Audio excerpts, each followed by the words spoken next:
मेरी 8 billionaire sisters हैं, लेकिन मुझे सड़कों पर भटकना पड़ता है।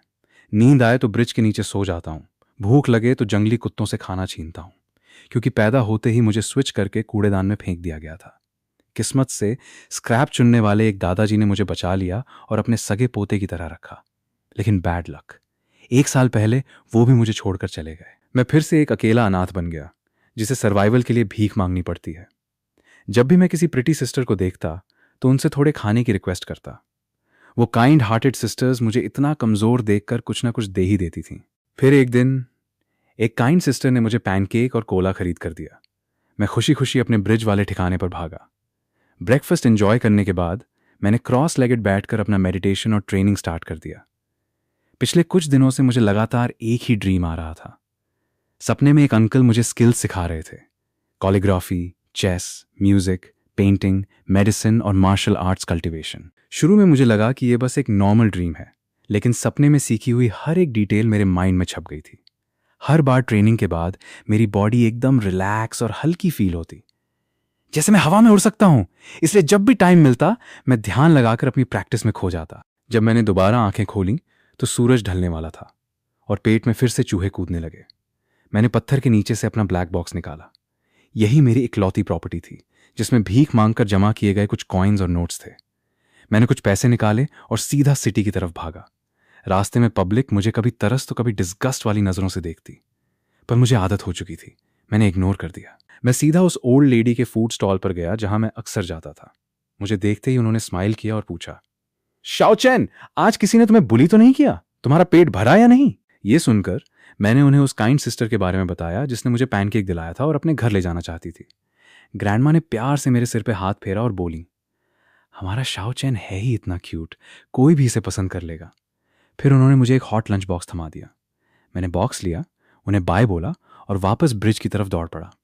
रास्ते में एक बर्गर शॉप के पास मेरे कदम रुक गए। मैं ग्लास के बाहर से अंदर बर्गर खाते हुए लड़के लड़कियों को घूरने लगा और मेरे मुंह में पानी आ गया। तभी अचानक किसी ने मुझे जोर से धक्का दिया और मैं सीधा जमीन पर गिर पड़ा। एक औरत चिल्लाई, कहां से आ गया ये जंगली बच्चा? रास्ता ब्लॉक कर रहा है। मेरा सारा खाना जमीन पर बिखर चुका था। मैंने जल्दी जल्दी उसे अपने हाथों से बटोरा और वहां से भाग निकला। मैं लगातार दौड़ता रहा, आंखों से आंसू रुक नहीं रहे थे। मुझे पता ही नहीं चला कि गिरने की वजह से मेरे गले का जड़े पेंडेंट वहीं उस फैट वुमन के पास गिर गया था। मैं कोई जंगली बच्चा नहीं हूं, मेरे भी मॉम डैड हैं, पर आखिर वो हैं कहां? क्यों हर कोई मुझे बुली करता है? पार्क में पहुंचकर मैं फूट फूट कर रोने लगा, पर डर था कि कोई मुझे डांट ना दे, इसलिए अपनी आवाज दबा ली। तभी मेरे हाथ गर्दन पर गए और मेरा हार्ट बैठ गया। मेरा पेंडेंट गायब था। वो मेरे मॉम डैड की इकलौती निशानी थी। मैं उसे खो नहीं सकता। मैं तुरंत पीछे मुड़ा और बर्गर शॉप की तरफ भागा। तभी मेरी नजर पास की एक ज्वेलरी शॉप पर पड़ी। वही फैट वुमन मेरा पेंडेंट लेकर बॉस से उसकी प्राइस लगवा रही थी। बॉस ने उसे देखा और कैजुअली 30,000 का ऑफर दे दिया। उस औरत ने बिना कुछ सोचे डील लॉक कर दी और बड़बड़ाने लगी, किसने सोचा था इस छोटे भिखारी के पास इतनी वैल्यूएबल चीज होगी। ट्रांसफर रिसीव करके वो वहां से निकल गई। ज्वेलरी शॉप का मैनेजर उस पेंडेंट को अंदर रखने ही वाला था कि तभी शॉप का मास्टर वहां आ गया। मैनेजर ने हाल ही में आया सारा गोल्ड और सिल्वर ज्वेलरी चेक करने के लिए मास्टर को दिया और साथ में मेरा पेंडेंट भी पकड़ा दिया। मास्टर ने पहले तो बिना किसी इंटरेस्ट के उस पर नजर डाली, लेकिन जैसे ही उसने पेंडेंट का मटेरियल देखा वो पूरी तरह शॉक हो गया। ये तो extremely rare emperor blue light jade था। ऐसा रेयर जेमस्टोन यहां कैसे आ सकता है? उसने तुरंत मैग्नीफाइंग ग्लास उठाया और उसे ध्यान से एग्जामिन किया। कंफर्म होते ही उसके चेहरे का रंग उड़ गया। मैनेजर ने मास्टर का शॉक देखा तो पास आकर पूछा, ये पेंडेंट कितने में सेल हो सकता है? मास्टर ने उसे गुस्से से घूरा और चिल्लाया, बेवकूफ, तुझे कोई आइडिया भी है कि ये जड़े कितना प्रेशियस है? मास्टर की आवाज सुनकर मैनेजर के होश उड़ गए। वो अपनी जगह खड़ा कांप रहा था। एक वर्ड बोलने की हिम्मत नहीं थी। मास्टर ने कुछ सेकंड सोचा और अपना मोबाइल निकालकर एक नंबर डायल किया। ब्रदर फेंग, मेरे पास एक एम्परर ब्लू लाइट जेड आया है जिस पर शाओ चैन लिखा है। बताइए इसे कैसे हैंडल करें। लाइन के दूसरी तरफ शेन ग्रुप की ज्वेलरी ब्रांच का प्रेसिडेंट फैंगसी था। एम्परर ब्लू लाइट जेड और शाओ चैन का नाम सुनते ही उसके रोंगटे खड़े हो गए। उसने तुरंत घबराई हुई आवाज में हेड ऑफिस को कॉल किया। 5 साल पहले शेन फैमिली का यंग मास्टर रहस्यमयी तरीके से गायब हो गया था और उसके साथ ही वो शाओ चैन लिखा हुआ पेंडेंट भी। ये मामला बहुत सेंसिटिव था। उधर सीईओ ऑफिस में शेन मेंगशी अपनी मीटिंग में असिस्टेंट ने धीमी आवाज में शेन मेंगशी से कहा, प्रेसिडेंट, एक अर्जेंट कॉल है। शेन ने गुस्से से फ्राउन किया। बाद में बात कराओ, देख नहीं रहे कि मेरी मीटिंग चल रही है? असिस्टेंट ने मजबूर होकर उसके कान में एक लाइन फुसफुसाई और वो सुनते ही शेन मेंगशी झटके से अपनी चेयर से खड़ी हो गई। उसने मीटिंग को पूरी तरह इग्नोर किया और दरवाजे की तरफ दौड़ पड़ी। उसके चेहरे पर एक्सट्रीम एक्साइटमेंट थी। असिस्टेंट की वो लाइन, स्याओ चेन लिखा हुआ emperor blue light Z jewellery shop में मिला है, सुनकर वो अपना कंट्रोल खो बैठी थी। उसके हाथ हल्के हल्के कांप रहे थे और उसकी कोल्ड आंखों में अचानक एक सॉफ्ट इमोशन आ गया था। एक्साइटमेंट और उम्मीद का एक तूफान उसके अंदर चल रहा था। कांपते हुए हाथों से उसने अपना लैपटॉप खोला और ब्रांच कंपनी से आई उस फोटो को घूरने लगी। उसके माइंड में बस एक ही थॉट था, 5 साल बाद आखिरकार वो मिल गया। शेन मेंगशी के एक ऑर्डर पे पूरा शेन ग्रुप और उसकी सारी ब्रांच कंपनीज के एम्प्लॉयज एक्शन में आ गए। पूरी फोर्स सीधा यानबे डिस्ट्रिक्ट की तरफ रवाना हो गई। उनका टारगेट सिर्फ एक था, एक 6 साल के छोटे बच्चे को ढूंढना। पूरे इलाके की सिक्योरिटी फुटेजेस खंगाली जाने लगी। आर्टिस्ट ने तुरंत उस लड़के का स्केच तैयार किया और कंपनी के हर स्टाफ के हाथ में एक कॉपी थमा दी गई। यानबे डिस्ट्रिक्ट की पुलिस फोर्स भी अलर्ट पर आ गई। सारे सीसीटीवी कैमरास एक्टिवेट कर दिए गए। कंपनी की पूरी टेक्निकल टीम इस मिशन में जुट गई थी। असिस्टेंट ये सब देखकर कंफ्यूज था, पर कुछ पूछने की हिम्मत नहीं हुई। उसने बस चुपचाप ऑर्डर्स फॉलो किए। शेन मेंगशी ने एक डीप ब्रेथ ली, खुद को कंट्रोल किया और उस पेंडेंट की फोटो शेन सिस्टर्स के प्राइवेट ग्रुप चैट में सेंड कर दी। 1 सेकंड के अंदर ग्रुप में मैसेजेस की बाढ़ आ गई। नोटिफिकेशंस लगातार रिंग हो रहे थे और यानबे डिस्ट्रिक्ट के लोग ये नजारा देखकर शॉक में थे। सड़कों पर हर तरफ लोगों की भीड़ पागलों की तरह किसी को ढूंढ रही थी। Doctors, teachers, managers, office workers, यहां तक कि पुलिस कार्स और मिलिट्री के जवान पूरे इलाके में पेट्रोलिंग कर रहे थे। पूरा यानबे डिस्ट्रिक्ट एक कैओस में बदल चुका था। पब्लिक ये भयंकर नजारा देखकर डरी हुई थी। आज की रात कोई नहीं सोने वाला था। और इन सब के बीच मैं ब्रिज के नीचे लेटा हुआ शून्य में घूर रहा था। वो पेंडेंट मेरे मॉम डैड की आखिरी निशानी थी। उसके बिना मैं उन्हें कैसे ढूंढ पाऊंगा। मैंने पूरी तरह हार मानकर डिस्पेयर में अपनी आंखें बंद कर लीं। तभी अचानक मेरे सपने वाली वो आवाज दोबारा गूंजी। ये वही मास्टर थे जो मुझे सपनों में सब कुछ सिखाते थे। मैंने उन्हें अपने साथ हुई सारी घटना बता दी। उन्होंने एक हल्की सी स्माइल दी और पूछा, क्या तुम अपने मॉम डैड को ढूंढना चाहते हो? मैंने बिना सोचे कहा, ऑफ कोर्स, मैं दिन रात यही सपना देखता हूं, पर अब सब खत्म हो गया, मेरा पेंडेंट खो गया है। मास्टर ने कहा, अगर तुम अपनी कल्टीवेशन पर फोकस करो तो ये सब बहुत छोटी प्रॉब्लम्स हैं। फिर उन्होंने बताया कि किसी अर्जेंट काम से उन्हें जाना होगा और वो कुछ टाइम तक मुझे ट्रेनिंग नहीं दे पाएंगे। ये कहते ही मास्टर ने मुझे अपने पास खींचा और अपनी उंगली मेरे माथे पर रख दी। और उसी सेकंड ढेर सारी इंफॉर्मेशन मेरे माइंड में ब्लास्ट होने लगी। मेरी आंखों के सामने अंधेरा छा गया और मैं बेहोश हो गया। जब आंख खुली तो सुबह हो चुकी थी। ब्रिज से बाहर निकलते ही मुझे फील हुआ कि मेरी बॉडी एक नए कल्टीवेशन लेवल में एंटर कर चुकी है। मैं इतना हल्का फील कर रहा था मानो हवा में उड़ जाऊंगा। तभी मेरे पेट से गुड़गुड़ की आवाज आई। मैंने तय किया कि सिटी जाकर कुछ खाने का इंतजाम करूंगा, पर कुछ कदम चलते ही मुझे गड़बड़ लगी।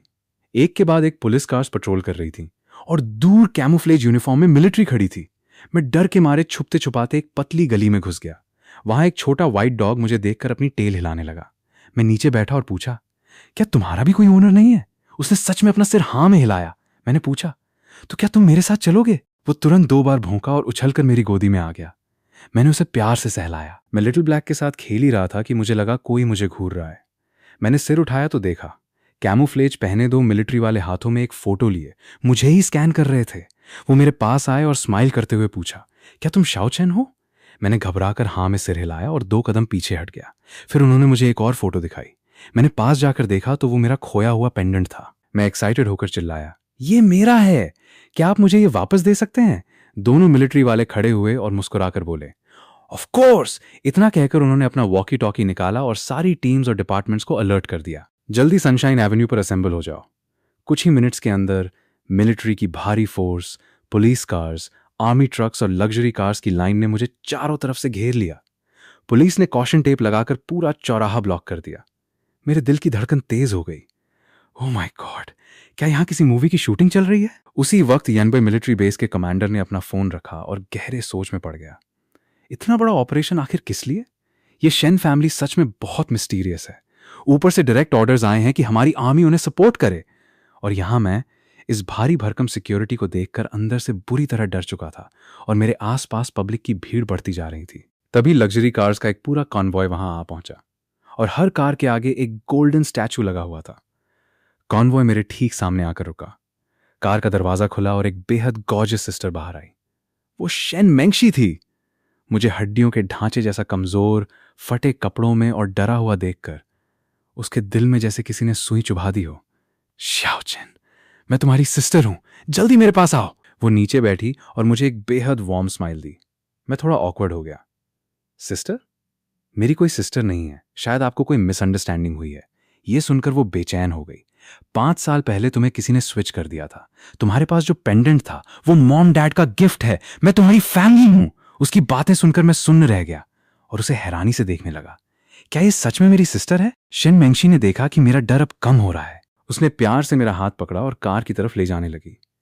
कार के पास पहुंचकर मैंने अपनी डर्टी कंडीशन देखी और रुक गया। मुझे डर था कि कहीं मैं कार गंदी ना कर दूं। सिस्टर ने मुझे तड़प कर अपनी बाहों में उठा लिया। मेरे लिटिल बेबी, तुम्हारी सिस्टर तुमसे कभी डिस्गस्ट फील नहीं कर सकती। ये कहते हुए उसने मेरे गाल पर एक जोरदार किस कर लिया। असिस्टेंट की आंखें फटी की फटी रह गईं। बॉस शेन को तो भयानक ओसीडी था। ऑफिस डेस्क पर एक धूल का कण भी बर्दाश्त नहीं करती थी। और इस बच्चे के चेहरे पर तो पूरी मिट्टी लगी है। मैं अपनी सिस्टर की गोदी में बैठा बहुत नर्वस फील कर रहा था। उनसे बहुत अच्छी खुशबू आ रही थी और उन्होंने मुझे एकदम टाइट होल्ड कर रखा था। फिर शेन मेंगशी ने सिर झुकाया और मुझसे पूछा कि इतने साल मैंने अपनी लाइफ कैसे गुजारी। ये सुनकर मैंने दादाजी के साथ सड़कों पर भटके हुए वो सारे दिन एक ही सांस में सुना दिए। मैंने ये सब पहले कभी किसी से शेयर नहीं किया था। शायद मेरी सिस्टर का हग इतना वार्म था कि मैंने अनजाने में अपना सारा गार्ड डाउन कर दिया और उन्हें अपनी पूरी स्टोरी बता दी। शेन मेंगशी के चेहरे पर शौक था। शाओ चेन अभी सिर्फ 5 साल 9 महीने का है। जिस उम्र में बच्चों को मॉम डैड के लाड़ प्यार की जरूरत होती है, इसने इतने स्ट्रगल्स झेले और फिर भी कितना सेंसिबल है। ये सब सोचकर शेन मेंगशी की आंखें आंसुओं से भर आईं। जल्द ही हमारी कार एक वीआईपी बाथ हाउस के बाहर रुकी। सिस्टर ने बॉडीगार्ड्स को मुझे नहाने ले जाने को कहा और खुद एक अर्जेंट मीटिंग के लिए निकल गई। बाथ लेने के बाद नए कपड़े पहनकर और बढ़िया हेयर स्टाइल के साथ बॉडीगार्ड अंकल मुझे मीटिंग रूम के बाहर ले आए। मुझे देखते ही सिस्टर के चेहरे की सीरियसनेस पूरी तरह पिघल गई और उन्होंने स्माइल करते हुए मुझे अंदर बुलाया। मीटिंग रूम के सारे टॉप एग्जीक्यूटिव सदमे में थे। हमारी आइसबर्ग सीईओ आज मुस्कुरा रही है। मैं उछलता कूदता अपनी सिस्टर के पास गया। उन्होंने मुझे कसकर गले लगाया और एक किस किया। तभी वहां एक छोटा सा पपी दौड़ता हुआ अंदर आया। अरे, ये तो लिटिल ब्लैक था। सिस्टर उसे भी साथ ले आई थी। असिस्टेंट दरवाजे पर खड़ा बड़बड़ा रहा था। एक व्हाइट डॉग का नाम लिटिल ब्लैक कौन रखता है? सिस्टर ने मुझे गोद में बैठाकर मेरे साथ बहुत सारी सेल्फीज ली और उन्हें सिस्टर्स के चैट ग्रुप में सेंड कर दिया। साथ में लिखा सिस्टर्स। ग्रुप में सिस्टर शेन मांग ने तुरंत रिप्लाई किया, वो मेरा लिटिल बेबी है। मुझे लगता है शाओ चेन बहुत मैलनरिश्ड है। जैसे ही मैं अपनी इंटरनेशनल मेडिकल कॉन्फ्रेंस से वापस आऊंगी, मैं उसे अपने साथ ले जाऊंगी। अब से उसकी केयर मैं करूंगी। सिस्टर लियू रोयान भी पीछे नहीं हटी। लगता है मुझे अपना ग्लोबल म्यूजिक टूर जल्दी खत्म करना पड़ेगा। मैं जल्द से जल्द घर जाकर शाओ चेन के क्यूट गाल खींचना चाहती हूँ। बाकी सिस्टर्स भी ग्रुप चैट में इस बात पर बहस करने लगी कि मेरी रिस्पॉन्सिबिलिटी कौन लेगा। शेन मेंगशी अपना मोबाइल लेकर मेरे पास आई और बोली, शाओ चेन, हमारे घर में 8 लड़कियां हैं और हम सब तुम्हारी सिस्टर्स हैं। मैंने आंखें झपकाईं। इतनी सारी? तो क्या मैं घर का बॉस हूं? शेन मेंगशी ने हंसते हुए सिर हिलाया। बिल्कुल, मेरा नंबर 7 है, इसलिए मैं तुम्हारी 7 सिस्टर हूं। इसके बाद 7 सिस्टर मुझे एक शानदार रेस्टोरेंट में ले गईं, जहां मैंने ऐसा खाना खाया जो मैंने अपनी लाइफ में कभी। मैं अपना छोटा ब्लैक बॉक्स हाथ में पकड़े अपनी सिस्टर के पास गया। हम चल सकते हैं। सिस्टर ने उस बॉक्स को बहुत कंफ्यूजन से देखा और पूछा, ये क्या है? मैंने धीरे से वो बॉक्स खोल दिया। अंदर बहुत सारे कॉइन्स और कुछ चिल्लर पड़े थे। मैंने पूरे प्राइड के साथ कहा, ये मेरा खजाना है। कैसा लगा सिस्टर? हूं ना मैं बहुत ऑसम? मैंने अपना सिर गर्व से ऊपर उठाया। शेन मेंगशी खुद को कंट्रोल नहीं कर पाई और उसने कांपती आवाज में मुझे जोर से गले लगा लिया। मेरा शाओ चेन सच में बहुत ऑसम है, पर अब टेंशन मत लो। आज के बाद तुम्हारी सिस्टर तुम्हें जरा सी भी तकलीफ नहीं होने देगी। ये कहकर उसने मेरा हाथ पकड़ा और हम उस ब्रिज से हमेशा के लिए निकल गए। 20 मिनट बाद हम एक बहुत बड़े मैंशन के सामने थे, जिसके चारों तरफ ग्रीनरी थी और बीच में कई सारी शानदार विलास बनी हुई थीं। कार से उतरते ही मेरी आंखें फटी रह गईं। सिस्टर मुझे एक मै विला के अंदर ले गईं, जहां बटलर पहले से वेट कर रहा था। वो मुझे अंदर ले जाते हुए धीरे से बड़बड़ाया, आखिरकार भगवान ने हमारी सुन ली। यंग मास्टर आखिरकार अपने घर वापस आ गए। ये कहकर वो तुरंत मेरा रूम तैयार करने चला गया। मैं उस ग्रैंड हॉल के बीचों बीच खड़ा सब कुछ हैरानी से देख रहा था। सिस्टर ने कहा कि उनकी एक मीटिंग है, तो मैं कुछ देर खुद ही खेल लूं। मैंने बिना कुछ सोचे हाँ में सिर हिला दिया। बटलर मुझे पूरे घर का लेआउट दिखाने लगा। मुझसे रहा नहीं गया तो मैंने पूछ लिया, मेरे मॉम डैड कहाँ हैं? मुझे उनकी बहुत याद आ रही है। बटलर ने सॉफ्ट आवाज में रिप्लाई किया, आपके डैड कुछ इंपॉर्टेंट मिशंस हैंडल करने नॉर्थ गए हैं। वो काफी लंबे टाइम से घर नहीं आए हैं। फिर वो मुझे मेरे रूम में ले गया जो शानदार टॉयज से भरा हुआ था। पहले मुझे दूसरों के फेंके हुए टूटे खिलौने उठाने पड़ते थे, पर अब मेरे पास खुद के टॉयज थे। मैं एक्साइटमेंट में पूरे कमरे में गोल गोल घूमने लगा। बटलर ने मुझे रेस्ट करने के लिए छोड़कर शांति से दरवाज़ा बंद कर दिया। उसके जाते ही मैं तुरंत क्रॉस लेगेड होकर बैठ गया। मुझे याद था कि जाने से पहले मास्टर ने मेरे माइंड में कुछ छोड़ा था। मैंने अपना फोकस अपनी स्पिरिट वर्ल्ड की तरफ शिफ्ट किया।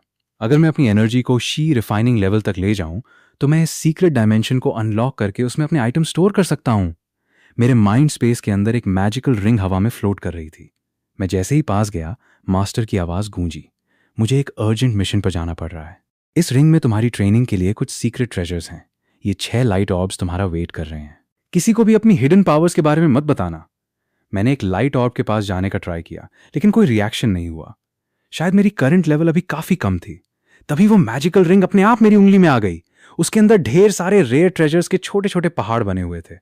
मैंने एक एक करके सबको चेक किया, पर अभी मेरी लेवल के हिसाब से मैं सिर्फ 3 सीक्रेट मैनुअल्स ही अनलॉक कर सकता था। आसान वर्ड्स में कहूं तो इन्हें सीखने के बाद मेरी medical skills, weapons forging, music, chess और पेंटिंग एकदम टॉप लेवल की हो जाएगी। मेरा फ्यूचर कितना ब्राइट होगा ये सिर्फ मेरी मेहनत पर डिपेंड था। ये सोचकर मैंने तुरंत आंखें बंद की और पूरी रात मेडिटेशन किया। सुबह उठकर बॉडी तो एकदम फ्रेश थी, पर मेरा पावर लेवल सिर्फ जरा सा बढ़ा था। इतनी स्लो स्पीड बहुत फ्रस्ट्रेटिंग थी। तभी मुझे मास्टर की एक बात याद आई। मैजिकल पिल्स मेरी कल्टीवेशन स्पीड बढ़ा सकती हैं। मैंने अपनी मेमोरी से एक सीक्रेट फॉर्मूला लिखा और रिंग के स्टोरेज से कुछ रेयर हर्ब्स निकाल ली। सब कुछ रेडी था, बस एक पिल फर्नेस की कमी थी। मैंने इधर उधर देखा और मेरी नजर किचन में रखे उस प्रेशर कुकर पर पड़ी जिससे काम वाली आंटी खाना बनाती थी। मेरी आंखों में चमक आ गई। प्रैक्टिकली देखा जाए तो प्रेशर कुकर और फर्नेस का कॉन्सेप्ट एकदम सेम होता है। मैंने खुद को मोटिवेट किया और चुपके से किचन में घुस गया। 10 मिनट बाद बैंग, एक भयानक धमाका हुआ और वो प्रेशर कुकर बुरी तरह फट गया। सिस्टर मेंगशी टॉप स्पीड में सीढ़ियों से भागते हुए नीचे आईं और बाहर से सिक्योरिटी गार्ड्स भी अंदर घुस आए। धुएं के गुबार के बीच मेरे बाल बुरी तरह जले और खड़े हुए थे। मुंह पर पूरी कालिख पुती थी और मैं खांसते हुए किचन से बाहर रेंग रहा था। सिस्टर ने मुझे मुंह से धुआं निकालते देखा तो घबराकर मेरी तरफ दौड़ी। मैंने उन्हें देखकर एक मासूम सी स्माइल दी और कहा कि मैं उनके लिए कुछ खाना बनाना चाहता था, पर कुकर ब्लास्ट हो गया। सिस्टर को गुस्सा भी आ रहा था और हंसी भी। उन्होंने मेरे चेहरे से कालिख पोंछी और प्यार से बोली, मेरा शाओचेन अपनी सिस्टर की इतनी केयर करता है? मैंने शर्म से अपना सिर झुका लिया, पर मेरे हाथों में वो न्यूली रेडी मैजिकल पिल्स एकदम सेफ थी। सिस्टर मुझे लिविंग रूम में ले गई और सॉफ्ट आवाज में पूछा, तुम्हारा बर्थडे आने वाला है, तुम क्या खाना पसंद करोगे? बर्थडे? जब दादाजी जिंदा थे तब उन्होंने मुझे एक छोटा सा ब्रेड दिलाया था। वो टेस्ट मैं कभी नहीं भूल सकता। मैंने तुरंत कहा, मुझे केक खाना है। बचपन से मैंने हमेशा ग्लास डोर के बाहर खड़े होकर दूसरे बच्चों को केक खाते हुए देखा है। ये सुनते ही सिस्टर शेन मेंगशी का हार्ट जैसे किसी ने मुट्ठी में भींच लिया। उनकी आंखें तुरंत लाल हो गईं और उन्होंने मुझे कसकर गले लगा लिया। इसके बाद उन्होंने मुझे अलग अलग पोजेज और एंगल्स में पकड़ा और ढेर सारी फोटोज क्लिक करके फैमिली ग्रुप में शो ऑफ करने के लिए भेज दी। ग्रुप में बवाल मच गया।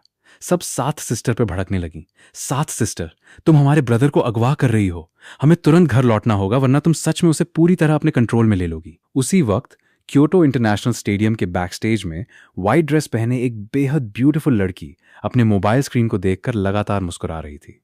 परफेक्ट फिगर और किसी फेरी टेल की प्रिंसेस जैसी खूबसूरती। वो पूरे देश की क्रश शेन शुए थी, जो मेरी सिस्टर्स में से एक थी। अपनी ड्रेस को थोड़ा एडजस्ट करके शेन शुए स्टेज पर गई और अपने लाखों फैंस को देखकर स्माइल करते हुए बोली, मुझे माफ कर दीजिए, मेरे सारे अपकमिंग वर्क स्केड्यूल्स फिलहाल कैंसिल किए जा रहे हैं। मैं आप सबसे माफी मांगती हूँ।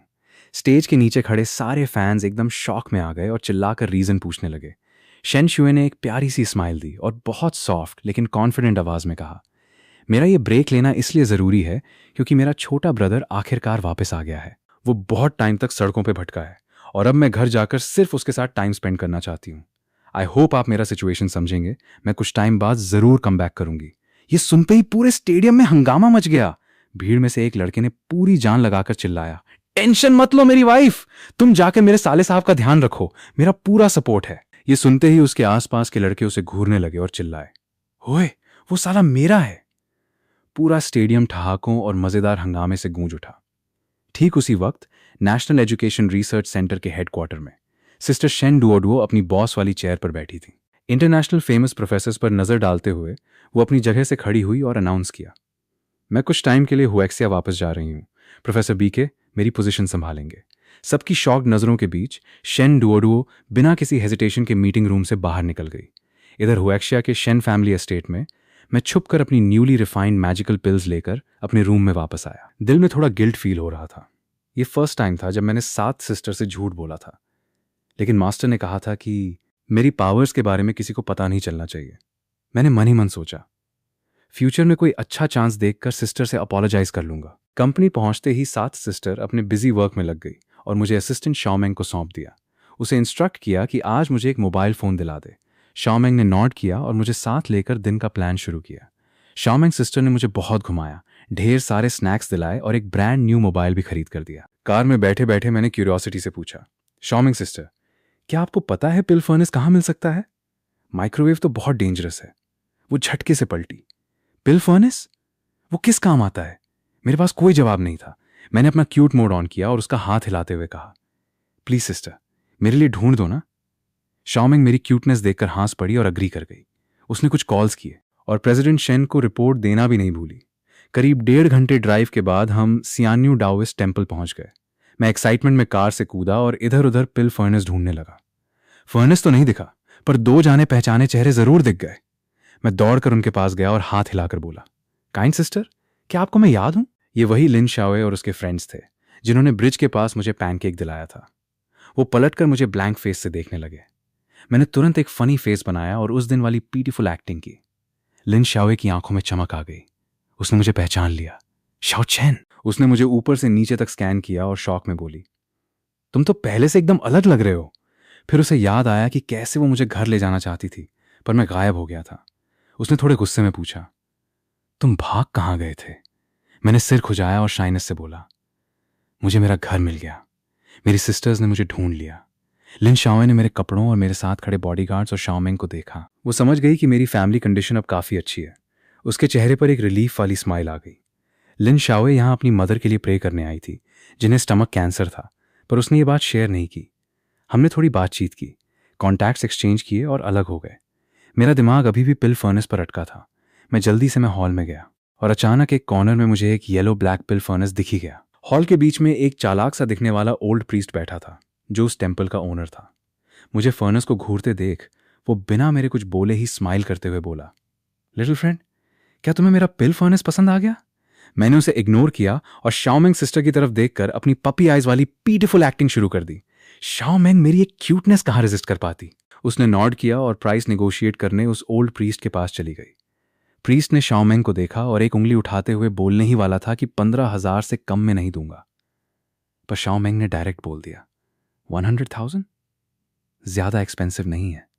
ओल्ड प्रीस्ट 1 सेकंड के लिए सुन्न रह गया। उसकी आंखों में ग्रीड की चमक आ गई। मैंने मन ही मन उस लालची प्रीस्ट को गाली दी। ये मुझे लूटना चाहता है। जैसे ही शाओमेंग पैसे निकालने वाली थी, मैंने उसे रोक दिया। छोड़ो, रहने दो, मुझे ये नहीं चाहिए, चलो यहां से। इतना बोलकर मैंने उसका हाथ पकड़ा और बाहर ले जाने लगा। शाओमेंग एकदम कंफ्यूज थी। अभी तो तुम जिद कर रहे थे, अब क्या हुआ? ये देखकर ओल्ड प्रीस्ट पैनिक कर गया। शिकार को ऐसे हाथ से कैसे जाने देता? वो चिल्लाया, प्राइस डिस्कस कर सकते हैं। मुझे लगता है लिटिल फ्रेंड का इस फर्नेस के साथ कोई स्पेशल कनेक्शन है। मैंने एक कोल्ड स्माइल दी और पीछे मुड़कर सीधा बोला, 3,000 दोगे या नहीं? ओल्ड प्रीस्ट एकदम फ्रीज हो गया। उसके माथे पर इतने बल पड़ गए कि मक्खी भी कुचल जाए। काफी देर बाद वो मुश्किल से बोला, लिटिल फ्रेंड, 50,000 कैसा रहेगा? ओल्ड प्रीस्ट दांत पीसते हुए एक के बाद एक प्राइसेस बोलता रहा। शाओमेंग मुझे किसी फिश मार्केट की आंटी की तरह बार्गेनिंग करते देख पूरी तरह सदमे में थी। आखिरकार प्रीस्ट ने लाल आंखों और भयंकर गुस्से के साथ चिल्लाकर कहा, 8,800, ले जाओ इसे। मुझे लगा कि प्राइस अब ठीक है, तो मैंने शाओमेंग को पेमेंट करने का सिग्नल दिया। मैं खुशी खुशी अपना पिल फर्नेस लेकर टेम्पल से बाहर आ गया। शाओमेंग ने घर के सिक्योरिटी गार्ड्स को फर्नेस ले जाने के लिए कॉल किया और मुझे वापस कंपनी ले आई। ऑफिस पहुंचकर शाओमेंग अपने काम में बिजी हो गई और मैं बोरियत मिटाने के लिए इधर उधर घूमने लगा। तभी मेरी नजर डिस्प्ले कैबिनेट में रखे कॉलीग्राफी ब्रश और राइस पेपर पर पड़ी।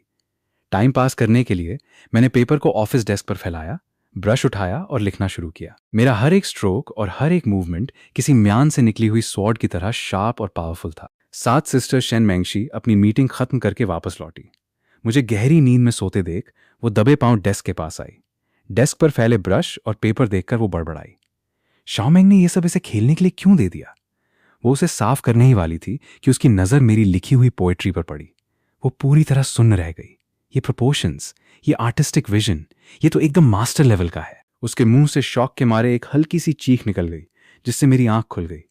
मैंने अपनी आंखें मलते हुए कंफ्यूजन से पूछा, सिस्टर, आप मेरी लिखी हुई कॉलिग्राफी को ऐसे क्यों देख रही हो? शेन मेंगशी ने स्लोली अपना सिर मेरी तरफ घुमाया और हकलाते हुए पूछा, क्या क्या ये सच में तुमने लिखा है? मैंने 7 सिस्टर की तरफ देखा और कंफ्यूजन में अपना सिर हाँ में हिलाया। वो अभी तक उस शौक से बाहर नहीं आ पाई थी। मैंने उसका हाथ पकड़ा और घर चलने की जिद करने लगा, क्योंकि मुझे सपने में मास्टर की कही हुई बातें याद आ रही थीं। अगले दिन 7 सिस्टर मुझे एक मॉल में घुमाने ले गई।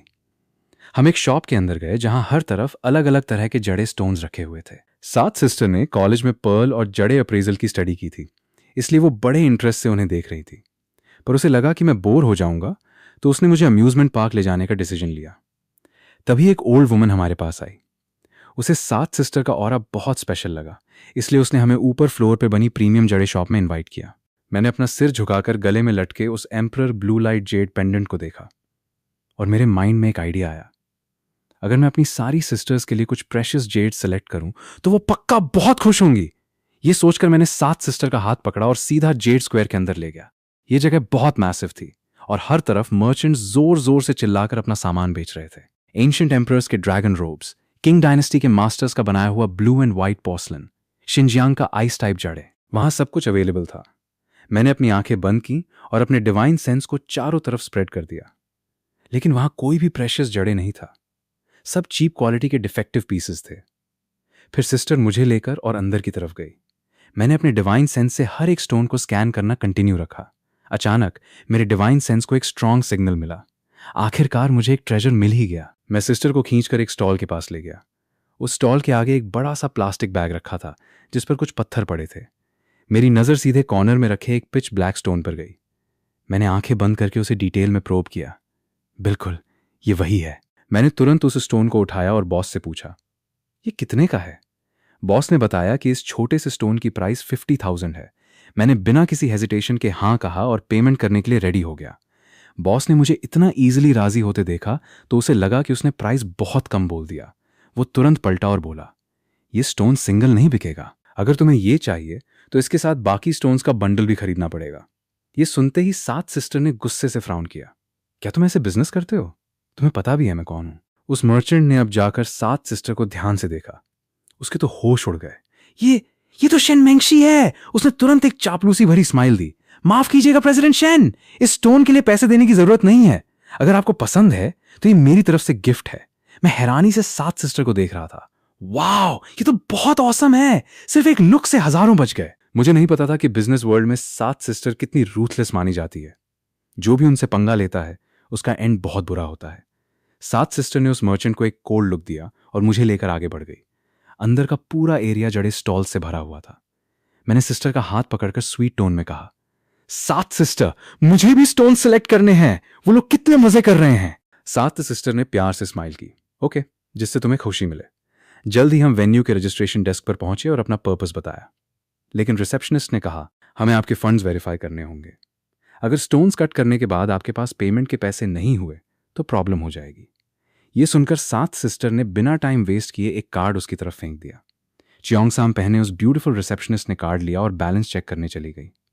कुछ ही देर में वो एक स्टाफ मेंबर के साथ बुरी तरह घबराई हुई वापस लौटी। उसने पूरे रिस्पेक्ट के साथ कार्ड 7 सिस्टर को वापस किया।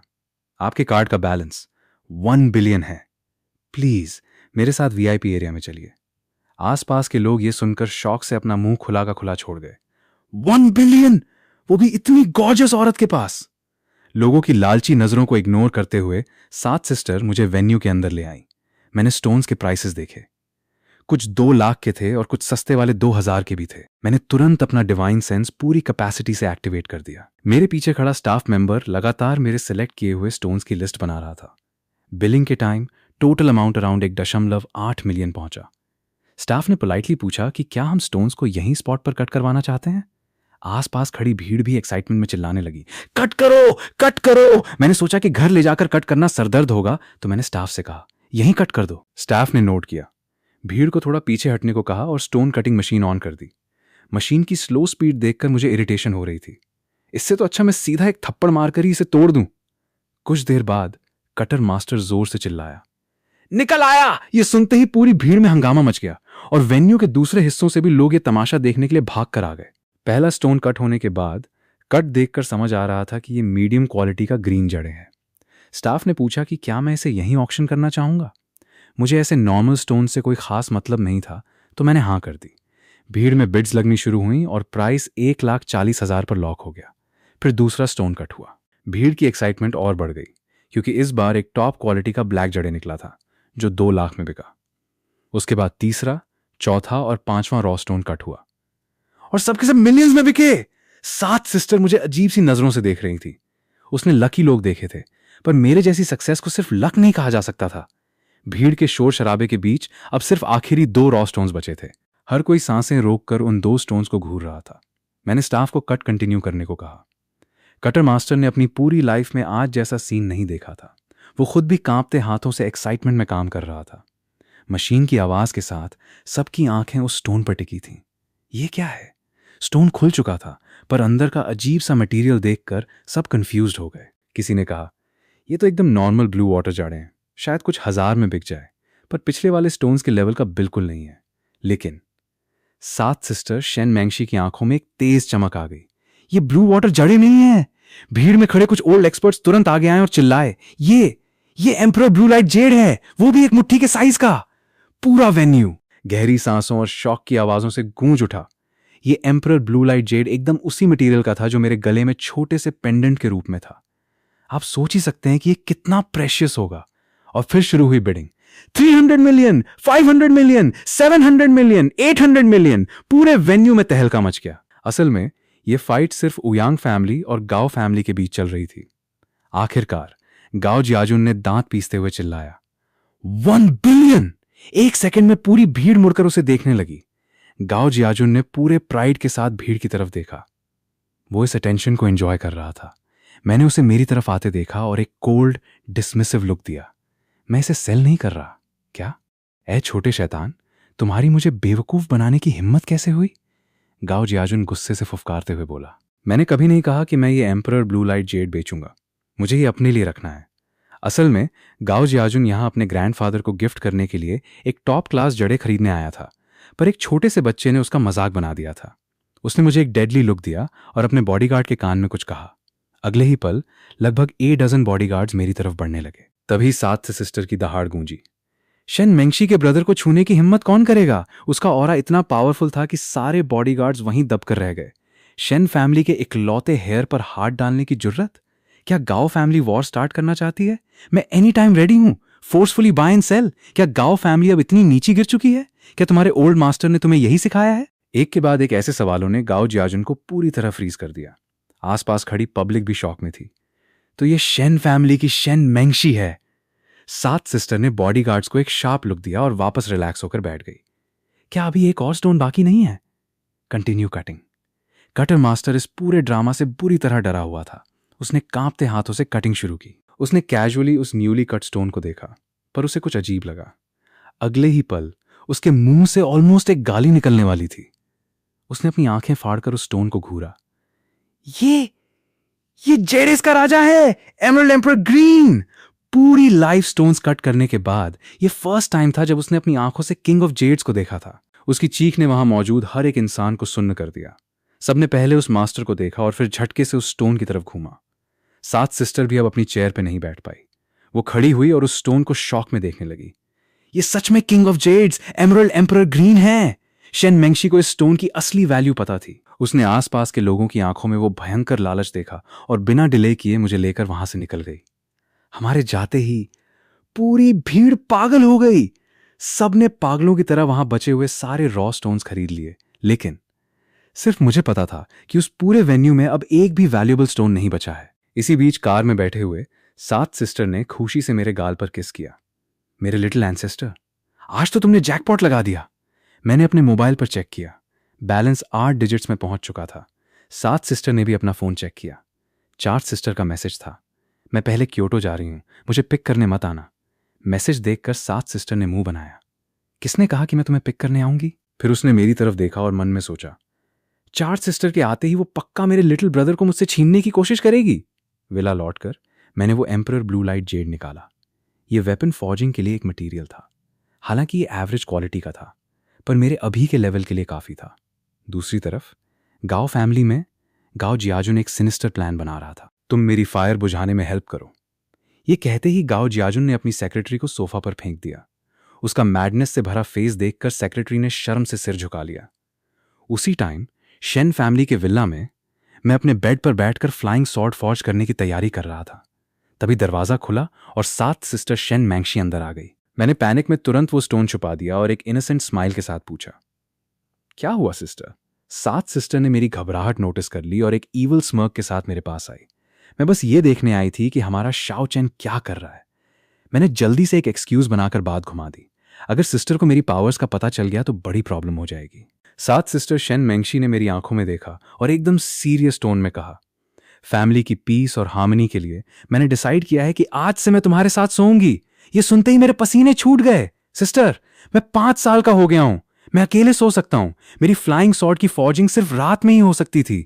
अगर 7 सिस्टर यहां रही तो मैं घंटा कुछ फॉर्ज कर पाऊंगा। 7 सिस्टर ने मुझे घूरा और पाउट करते हुए बोली, तो सिर्फ आज का दिन, ओके? मैंने खुशी से अग्री किया। डील। मन में सोचा, कोई बात नहीं, सॉर्ड को मैं कल फॉर्ज कर लूंगा, वरना 7 सिस्टर को मुझ पर शक हो जाता। उसके बाद मैं 7 सिस्टर के साथ 3rd फ्लोर पर उसके बेडरूम में गया। पूरा कमरा बहुत बड़ा था और कलर्स बहुत सूदिंग थे। 7 सिस्टर ने अपने नाइट क्लोथ्स पहने और बेड पर लेटकर मेरे गाल खींचते हुए बोली, शाओ चैन, क्या तुम्हें पता है कि तुम्हें किसने चुराया था? मैंने ना में सिर हिलाया। सच कहूं तो मेरी मेमोरी सिर्फ दादाजी के साथ बिताए हुए टाइम तक की ही थी।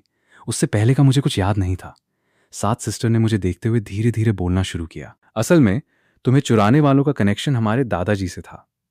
मैं इंटरेस्ट के साथ उसे देखने लगा और वो आगे बोली, हमारे डैड का नाम शेन शिचांग है और मॉम का नाम चैन लियान, लेकिन वो मोडू शंघाई के रहने वाले नहीं हैं। वो कैपिटल की शेन फैमिली से बिलोंग करते हैं। इतना बोलकर 7 सिस्टर गहरी सोच में पड़ गई। डैड कैपिटल शेन फैमिली के 2nd यंग मास्टर थे। बचपन से ही उनका टैलेंट एक्सेप्शनल था, इसलिए फैमिली उन्हें बहुत मानती थी। पर डैड को मॉम से प्यार हो गया, जो कि एक ऑर्डिनरी बैकग्राउंड से थी। उस टाइम शेन फैमिली की पावर के हिसाब से स्टेटस मैच होना बहुत इंपॉर्टेंट बात थी। मैंने हाँ में सिर हिलाया। सही बात है, बड़ी फैमिलीज में इन चीजों को बहुत इंपॉर्टेंस दी जाती है। काफी देर तक 7 सिस्टर ने कुछ नहीं बोला।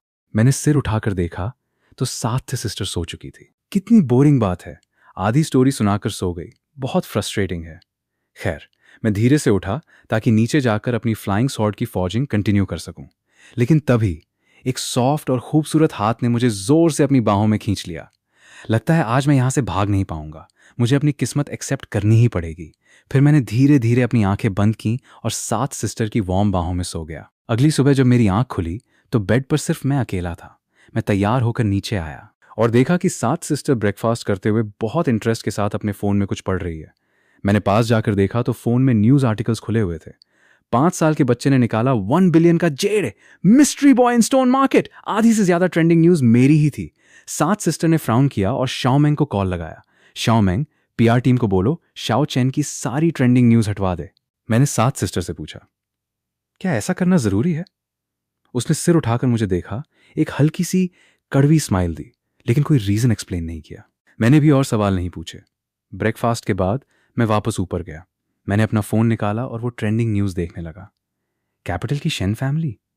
मुझे अपने मास्टर की एक बात याद आई, अगर कोई तुम्हें बुली करे तो पलटकर ऐसा जवाब दो कि अगली बार वो डर के मारे तुम्हारे पास ना आए। कैपिटल हुएक्सिया का सबसे अमीर शहर है। प्रेसिडेंट का रेजिडेंस और सारी बड़ी बड़ी फैमिलीज के हेडक्वार्टर्स वहीं पर हैं। उसी टाइम कैपिटल के शेन फैमिली मैंशन के मीटिंग रूम में टेबल पर एक छोटे बच्चे की फोटो रखी हुई थी। आसपास खड़े कुछ मिडिल एज्ड लोग फ्राउन करके उस फोटो को घूर रहे थे, लेकिन मुझे इन सब के बारे में कुछ पता नहीं था कि किसी की नजर मुझ पर है। स्टडी रूम से निकलकर मैं नीचे आया और लिटिल ब्लैक के साथ खेलने लगा। लिटिल ब्लैक, क्या तुम यंग मास्टर के साथ कल्टीवेशन प्रैक्टिस करना चाहोगे? मैंने उसकी तरफ देखा।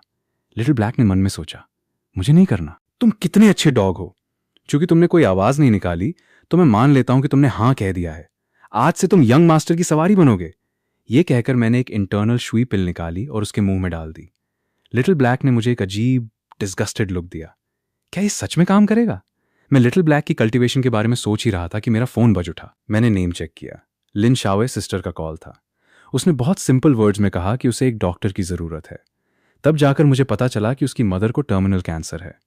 सारे बड़े हॉस्पिटल्स ने जवाब दे दिया था कि अब कोई होप नहीं बची।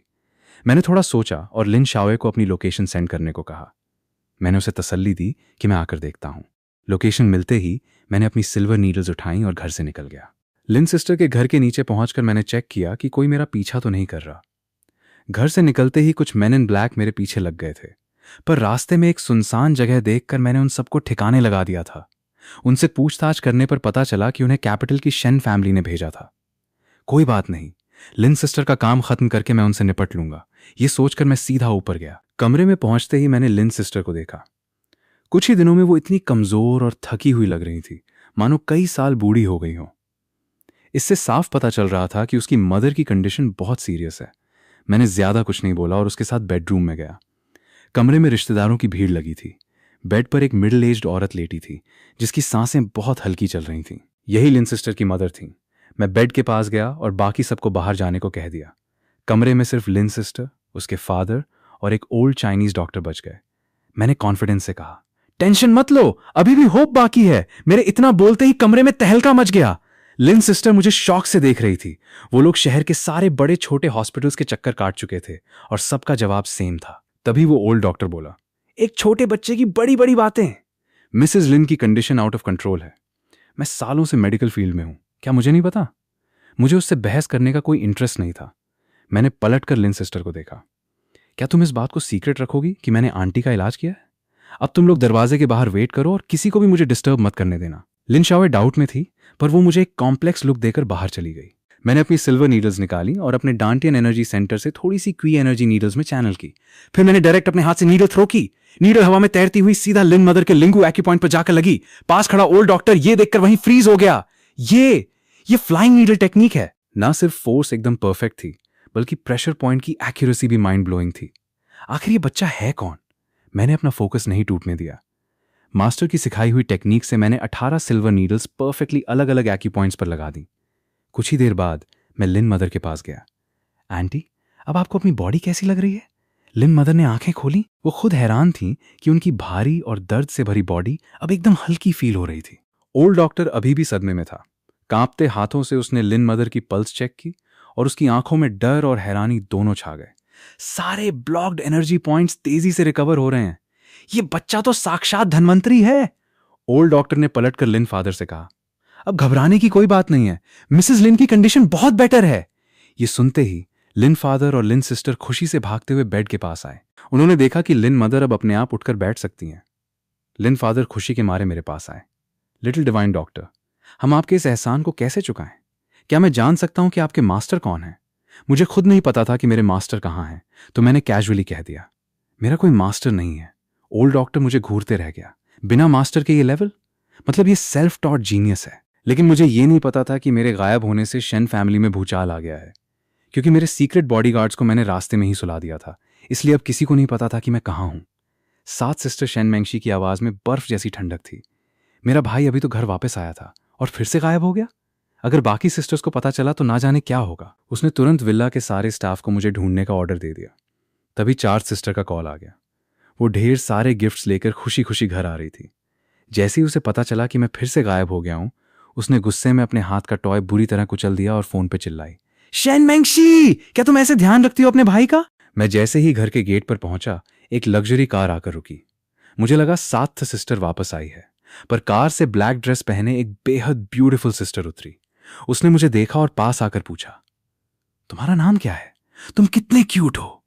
मैंने जवाब दिया, मेरा नाम शाओ चेन है। वो खुशी से चिल्लाई, अरे तुम तो मेरे ब्रदर हो। ये कहते ही उसने मुझे गोद में उठा लिया और मेरे गाल पर एक जोरदार किस किया। सारी सिस्टर्स को मुझे किस करना इतना पसंद क्यों है? मैं मन ही मन बड़बड़ाया, शाओ चेन, मैं तुम्हारी 4 सिस्टर शेन शुए हूं। आज से मुझे सिस्टर बुलाना, समझे? ये कहकर वो मुझे गोद में उठाए सीधा मैंशन के अंदर ले जाने लगी।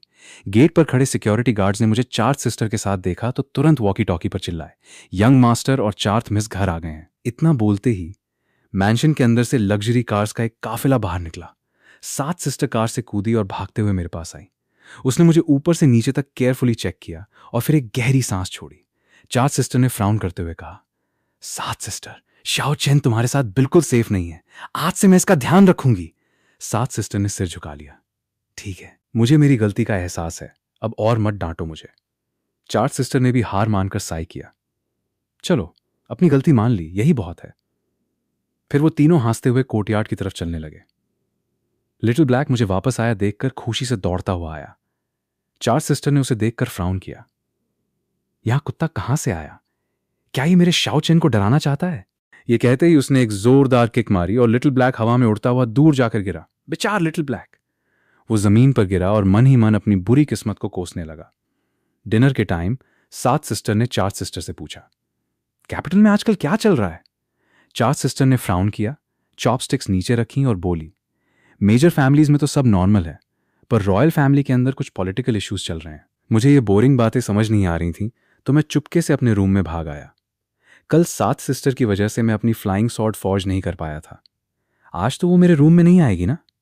ये सोचकर मैंने अपना वो ब्लैक स्टोन निकाला और फॉर्जिंग की प्रेपरेशन करने लगा। तभी दरवाजे पर नॉक हुआ। ब्रदर, तुम इतने छोटे हो, अकेले सोने में डर लगता होगा ना। चलो हम साथ सोते हैं। ये चार्ट सिस्टर शेन शुए की आवाज थी। क्या मेरी सारी सिस्टर्स को बच्चों के साथ सोने का शौक है? मैंने मजबूरी में दरवाजा खोल दिया। चूंकि चार्ट सिस्टर से मेरी पहली मुलाकात थी और मैं उसे उदास नहीं करना चाहता था, इसलिए मैंने हां कह दी। हम दोनों बस बेड पर लेटे ही थे कि दरवाजा फिर खुला। सात सिस्टर शेन मेंगशी अपना पिलो पकड़े दरवाजे पर खड़ी थी। उसने बेड पर लेटी चार्ट सिस्टर को देखा। दोनों एक दूसरे को घूरने लगी और फिर एक साथ चिल्लाईं, तुम यहां क्या कर रही हो? सात सिस्टर को सिचुएशन समझ आ गई। उसने बिना कुछ सोचे अपने शूज उतारे और बेड पर चढ़ गई। मैं दोनों तरफ अपनी सिस्टर्स के बीच फांसा हुआ था। मुझे अपने वो दिन याद आ रहे थे जब मैं ब्रिज के नीचे अकेला और आजादी से सोता था। अगले दिन ब्रेकफास्ट के बाद चार्ट सिस्टर ने कहा कि आज रात एक बहुत बड़ी पार्टी है और वो मुझे भी साथ ले जाएगी। मैंने क्यूरियोसिटी से पूछा, कैसी पार्टी? सात सिस्टर ने मुझे देखते हुए बताया, डैड के एक पुराने मिलिट्री फ्रेंड और उनके लाइफ एंड डेथ ब्रदर मोडू की गू फैमिली के ओल्ड मास्टर की बर्थडे पार्टी है। गू फैमिली कोई टॉप टियर फैमिली नहीं है, पर मोडू में उनकी अच्छी रेपुटेशन है। आज की पार्टी बहुत ग्रैंड होने वाली है। मोडू की सारी बड़ी छोटी फैमिलीज वहां प्रेजेंट होंगी। जल्दी ही मेरी दोनों सिस्टर्स मुझे लेकर गू फैमिली के मैसिव मैंशन में पहुंच गईं। बैंक्वेट हॉल 2 पार्ट्स में डिवाइडेड था, इनर और आउटर हॉल, ताकि स्टेटस के हिसाब से गेस्ट्स को मैनेज किया जा सके। हम सबसे आगे गए जहां एक सीरियस लुक वाला अंकल खड़ा था। हमें देखकर उसके चेहरे पर स्माइल आ गई। दोनों सिस्टर्स ने एक साथ विश किया, हेलो अंकल ब्याओ। अंकल ब्याओ यानी, अरे वाह, तुम दोनों तो बहुत समझदार हो गई हो, अंकल गू ब्याओ ने खुशी से कहा। फिर उसकी नजर मुझ पर पड़ी। तो ये शाओ चेन है ना, जो अभी हाल ही में वापस आया है? आओ बेटा, अंकल के पास आओ। अंकल ब्याओ ने मुझे गोद में उठा लिया और पीछे मुड़कर आवाज लगाई, यूए, जल्दी आओ, हमारे एक स्पेशल लिटिल गेस्ट को तुम्हारी कंपनी चाहिए। पीछे से एक बेहद क्यूट सी लड़की दौड़कर आई जिसने व्हाइट ड्रेस पहनी हुई थी। वो मुझसे उम्र में थोड़ी सी बड़ी लग रही थी। यूए, तुम शाओ चेन ब्रदर को बैकयार्ड में ले जाकर खेलो, मुझे यहां कुछ इंपॉर्टेंट बातें करनी है, अंकल ब्याओ ने अपनी बेटी से कहा। Okay dad. यूए ने मेरा हाथ पकड़ा और मुझे लेकर बैकयार्ड की तरफ चल पड़ी। हम जैसे ही आउटर हॉल से बाहर निकले, मेरे डिवाइन सेंस को एक तेज झटका लगा। तुम यहीं खड़ी रहना, बिल्कुल हिलना मत, मैंने यूए पर चिल्लाकर कहा और सीधा आउटर कोर्टयार्ड की तरफ भाग गया। क्योंकि मेरे डिवाइन सेंस ने आउटर कोर्टयार्ड के पास एक काले कपड़ों वाले आदमी असैसिन को डिटेक्ट किया था। उसकी आंखों की वो खतरनाक चमक साफ बता रही थी कि वो गू फैमिली का आदमी नहीं है। यूए मुझसे बड़ी थी और अचानक एक छोटे बच्चे से ऑर्डर सुनकर उस लिटिल प्रिंसेस का टेम्पर हाई हो गया। वो गुस्से में मेरे पीछे पीछे बाहर आ गई। वो जैसे ही कोर्टयार्ड में आई, उस असैसिन ने अपनी सिल्वर नीडल्स निकाली और सीधे उसकी तरफ फेंक दी। शिट! मैंने भी उसे बाहर आते देख लिया था। मैंने अपनी पूरी स्पीड लगाई और एक झटके में यूए को धक्का देकर जमीन पर गिरा दिया। नीडल्स ठीक उसके पास वाली घास में जाकर धंस गईं। उन नीडल्स से एक काले रंग का सब्सटेंस निकल रहा था। वो डेडली पॉइजन था। जल्दी वापस जाओ और मेरी सिस्टर्स को बुलाओ। इतना कहकर मैंने उसे जोर से पीछे की तरफ पुश किया। मैंने अपना डिवाइन सेंस पूरी पावर के साथ ब्लास्ट किया। Mind manifestation technique. मैं पलक झपकते ही उस असैसिन के सामने खड़ा था। तुम कौन हो? मैंने कोल्डली पूछा। वो असैसिन मेरी स्पीड देखकर बुरी तरह चौंक गया। ये कैसे पॉसिबल है? वो डरते हुए बड़बड़ाया, लेकिन एक प्रोफेशनल असैसिन होने के नाते उसने तुरंत खुद को रिकवर किया, एक और नीडल निकाली और मुझ पर अटैक कर दिया। मरने का शौक है? मुझे भी भयंकर गुस्सा आ गया था। मास्टर ने सिखाया था कि अगर कोई तुम्हारी जान लेना चाहे तो सबसे बेस्ट डिफेंस है कि पहले तुम उसकी जान ले लो। मैंने अपनी स्पिरिट डायमेंशन से अपनी छोटी फ्लाइंग स्वॉर्ड समन की और सीधा उस असैसिन के हार्ट में घुसा दी। वो कंफ्यूजन में जमीन पर गिर पड़ा। उसे मरते दम तक समझ नहीं आया कि वो स्वॉर्ड आखिर आई कहां से। ये सब करने के बाद मेरे हाथ हल्के से कांप रहे थे। आखिरकार मैंने पहली बार किसी की जान ली थी। ये कहना कि मैं डरा हुआ नहीं था एक झूठ होगा। मैंने जमीन पर पड़ी उस लाश को देखा और एक फायरबॉल स्पेल कास्ट करके उसे पल भर में राख में बदल दिया। ठीक उसी वक्त 7 सिस्टर और ढेर सारे बॉडीगार्ड्स भागते हुए कोर्टयार्ड में आए। 4 सिस्टर ने झटके से मुझे गोद में उठा लिया और पागलों की तरह चेक करने लगी कि कहीं मुझे कोई चोट तो नहीं आई। मैंने उन्हें शॉर्ट में पूरी स्टोरी बता दी और कहा कि वो असैसिन आप लोगों की भीड़ आते देख भाग गया। तभी अंकल गू ब्याओ भी भागते हुए वहां आ गए। वो बहुत टेंशन में थे। अगर उनके ब्रदर के इकलौते बेटे को उनके घर में कुछ हो जाता तो वो कभी अपनी शक्ल नहीं दिखा पाते। मुझे सेफ देखकर उन्होंने एक गहरी सांस ली और तुरंत अपने सारे गार्ड्स को पूरे एरिया में सर्च ऑपरेशन चलाने का ऑर्डर दे दिया। अंकल ब्याओ हमें वापस बैंक्वेट हॉल में ले आए जहां पार्टी ऑफिशियली शुरू हो चुकी थी। अलग अलग फैमिलीज के रिप्रेजेंटेटिव्स अपने अपने गिफ्ट्स की लिस्ट दे रहे थे और होस्ट माइक पर उन गिफ्ट्स की डिटेल्स अनाउंस कर रहा था। मोडू शेन फैमिली की तरफ से एक ब्लू लाइट जेड पेंडेंट और एक हेलीकॉप्टर। होस्ट ने जोर से चिल्लाकर कहा, हेलीकॉप्टर? मैं शौक से 7 सिस्टर शेन मेंगशी की तरफ देखने लगा। 7 सिस्टर? क्या हमारे पास हेलीकॉप्टर्स भी हैं? मैंने हैरानी से पूछा। 7 सिस्टर ने एक काम स्माइल दी। ऑफ कोर्स, हमारे पास बहुत सारे हैं, सब हेलीपैड पे खड़े रहते हैं। सच में ये तो नेक्स्ट लेवल की अमीरी है। गिफ्ट में सीधा हेलीकॉप्टर। पार्टी बहुत स्मूथली चली और खत्म होने के करीब आ गई। अंकल ब्याओ ने हम तीनों को चाय पीने के लिए बैकयार्ड में रोक लिया। क्या ब्रदर अभी तक वापस नहीं आए? अंकल ब्याओ ने 7 सिस्टर से टेंशन में पूछा। अभी बॉर्डर पर सिचुएशन बहुत टेंस है। डैड लगातार फ्रंट लाइंस पर हैंडल कर रहे हैं। डोंट सिस्टर भी वहां उनकी हेल्प कर रही हैं। 7 सिस्टर ने जवाब दिया। तो क्या तुमने ब्रदर को शाओचेन के वापस आने की खबर नहीं दी? अंकल ब्याओ ने कंफ्यूजन में पूछा। 7 सिस्टर ने एक हेल्पलेस साई के साथ कहा, अभी तक मौका ही नहीं मिला। अगर डैड को पता चला तो उनका बॉर्डर पर फोकस करना मुश्किल हो जाएगा। अंकल ब्याओ जोर से हंसे।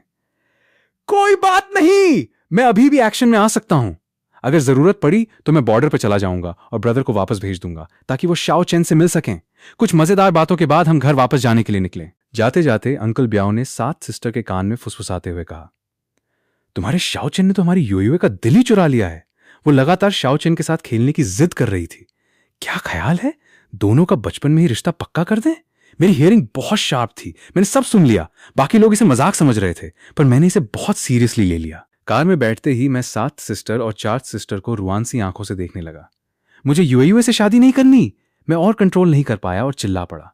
7 सिस्टर और 4 सिस्टर मुझे देखकर हंसने लगी। ठीक है, नहीं करेंगे, बस हमारा शाओ चेन खुश रहना चाहिए। 7 सिस्टर ने मुझे प्यार से सहलाते हुए कहा। 4 सिस्टर ने भी हाँ में हाँ मिलाई। घर पहुंचने के बाद मैं फ्रेश होकर अपने बेड पर बैठा और मन ही मन काउंटडाउन शुरू किया। 3, 2, 1, बैंग! दरवाजा खुला। 4 सिस्टर दबे पांव छुपते छुपाते अंदर आई और सीधा मेरे बगल में लेट गई। मैंने फिर से काउंट किया। 3, 2, 1, बैंग! एक और आवाज। 7 सिस्टर अपना पिलो लेकर अंदर आ गई। दोनों बहनों ने एक दूसरे को देखा, बिना कुछ बोले एग्री किया और मुझे बीच में फंसाकर सो गईं। मैंने एक गहरी सांस ली। यार, मेरी फ्लाइंग सॉर्ड कब फौज होगी? अगली सुबह मैंने आंख खुलते ही ब्रेकफास्ट का आखिरी बाइट खत्म किया था कि 7 सिस्टर शेन मेंगशी बहुत एक्साइट होकर मेरे पास आई। उसके चेहरे पर एक मिस्टीरियस स्माइल थी। शाओ चेन, तुम्हारे लिए एक ग्रेट न्यूज है। हमने तुम्हारे लिए किंडरगार्टन में एडमिशन करवा दिया है। वहां बहुत सारे बच्चे तुम्हारे साथ खेलेंगे। किंडरगार्टन? मैंने फ्राउन किया और धीरे से बड़बड़ाया। इतनी बोरिंग और चाइल्डिश जगह पे मैं नहीं जाने वाला। 4 सिस्टर ने मेरी कंप्लेंट सुनी और हंसते हुए अपना सिर हिलाया। तुम अभी सिर्फ 5 साल के हो, बिना पढ़ाई के कैसे चलेगा? किंडरगार्टन तुम्हारे लिए एकदम परफेक्ट है। मैंने भी एटीट्यूड में रिप्लाई किया। किंडरगार्टन की पढ़ाई बहुत इजी और बच्चों वाली है। मैं डायरेक्ट प्राइमरी स्कूल में जाना चाहता हूं। उन दोनों को मेरा एटीट्यूड देखकर थोड़ा चैलेंज फील हुआ। 4 सिस्टर ने मजे लेते हुए एक पेपर और पेन उठाया और एक स्वीट स्माइल के साथ बोली, चलो एक टेस्ट लेते हैं। अगर तुमने इन सवालों का सही जवाब दे दिया तो हम तुम्हें सीधा प्राइमरी स्कूल भेज देंगे। मैंने पेपर की तरफ देखा और मेरा सिर चकरा गया। 5, 3, 18, 8? सच में? ये किंडरगार्टन के सवाल हैं। मैंने बिना एक सेकंड वेस्ट किए तुरंत आंसर्स लिख दिए। मेरी स्पीड देखकर दोनों सिस्टर्स की आंखें फटी रह गईं। उन्हें रियलाइज हो गया कि मैं सिर्फ बड़ी बड़ी बातें नहीं कर रहा था, मेरे पास सच में दिमाग है। हालांकि वो थोड़ी डिसअपॉइंटेड थी कि उनका प्लान फेल हो गया, पर अब वो अपनी बात से मुकर नहीं सकती थी।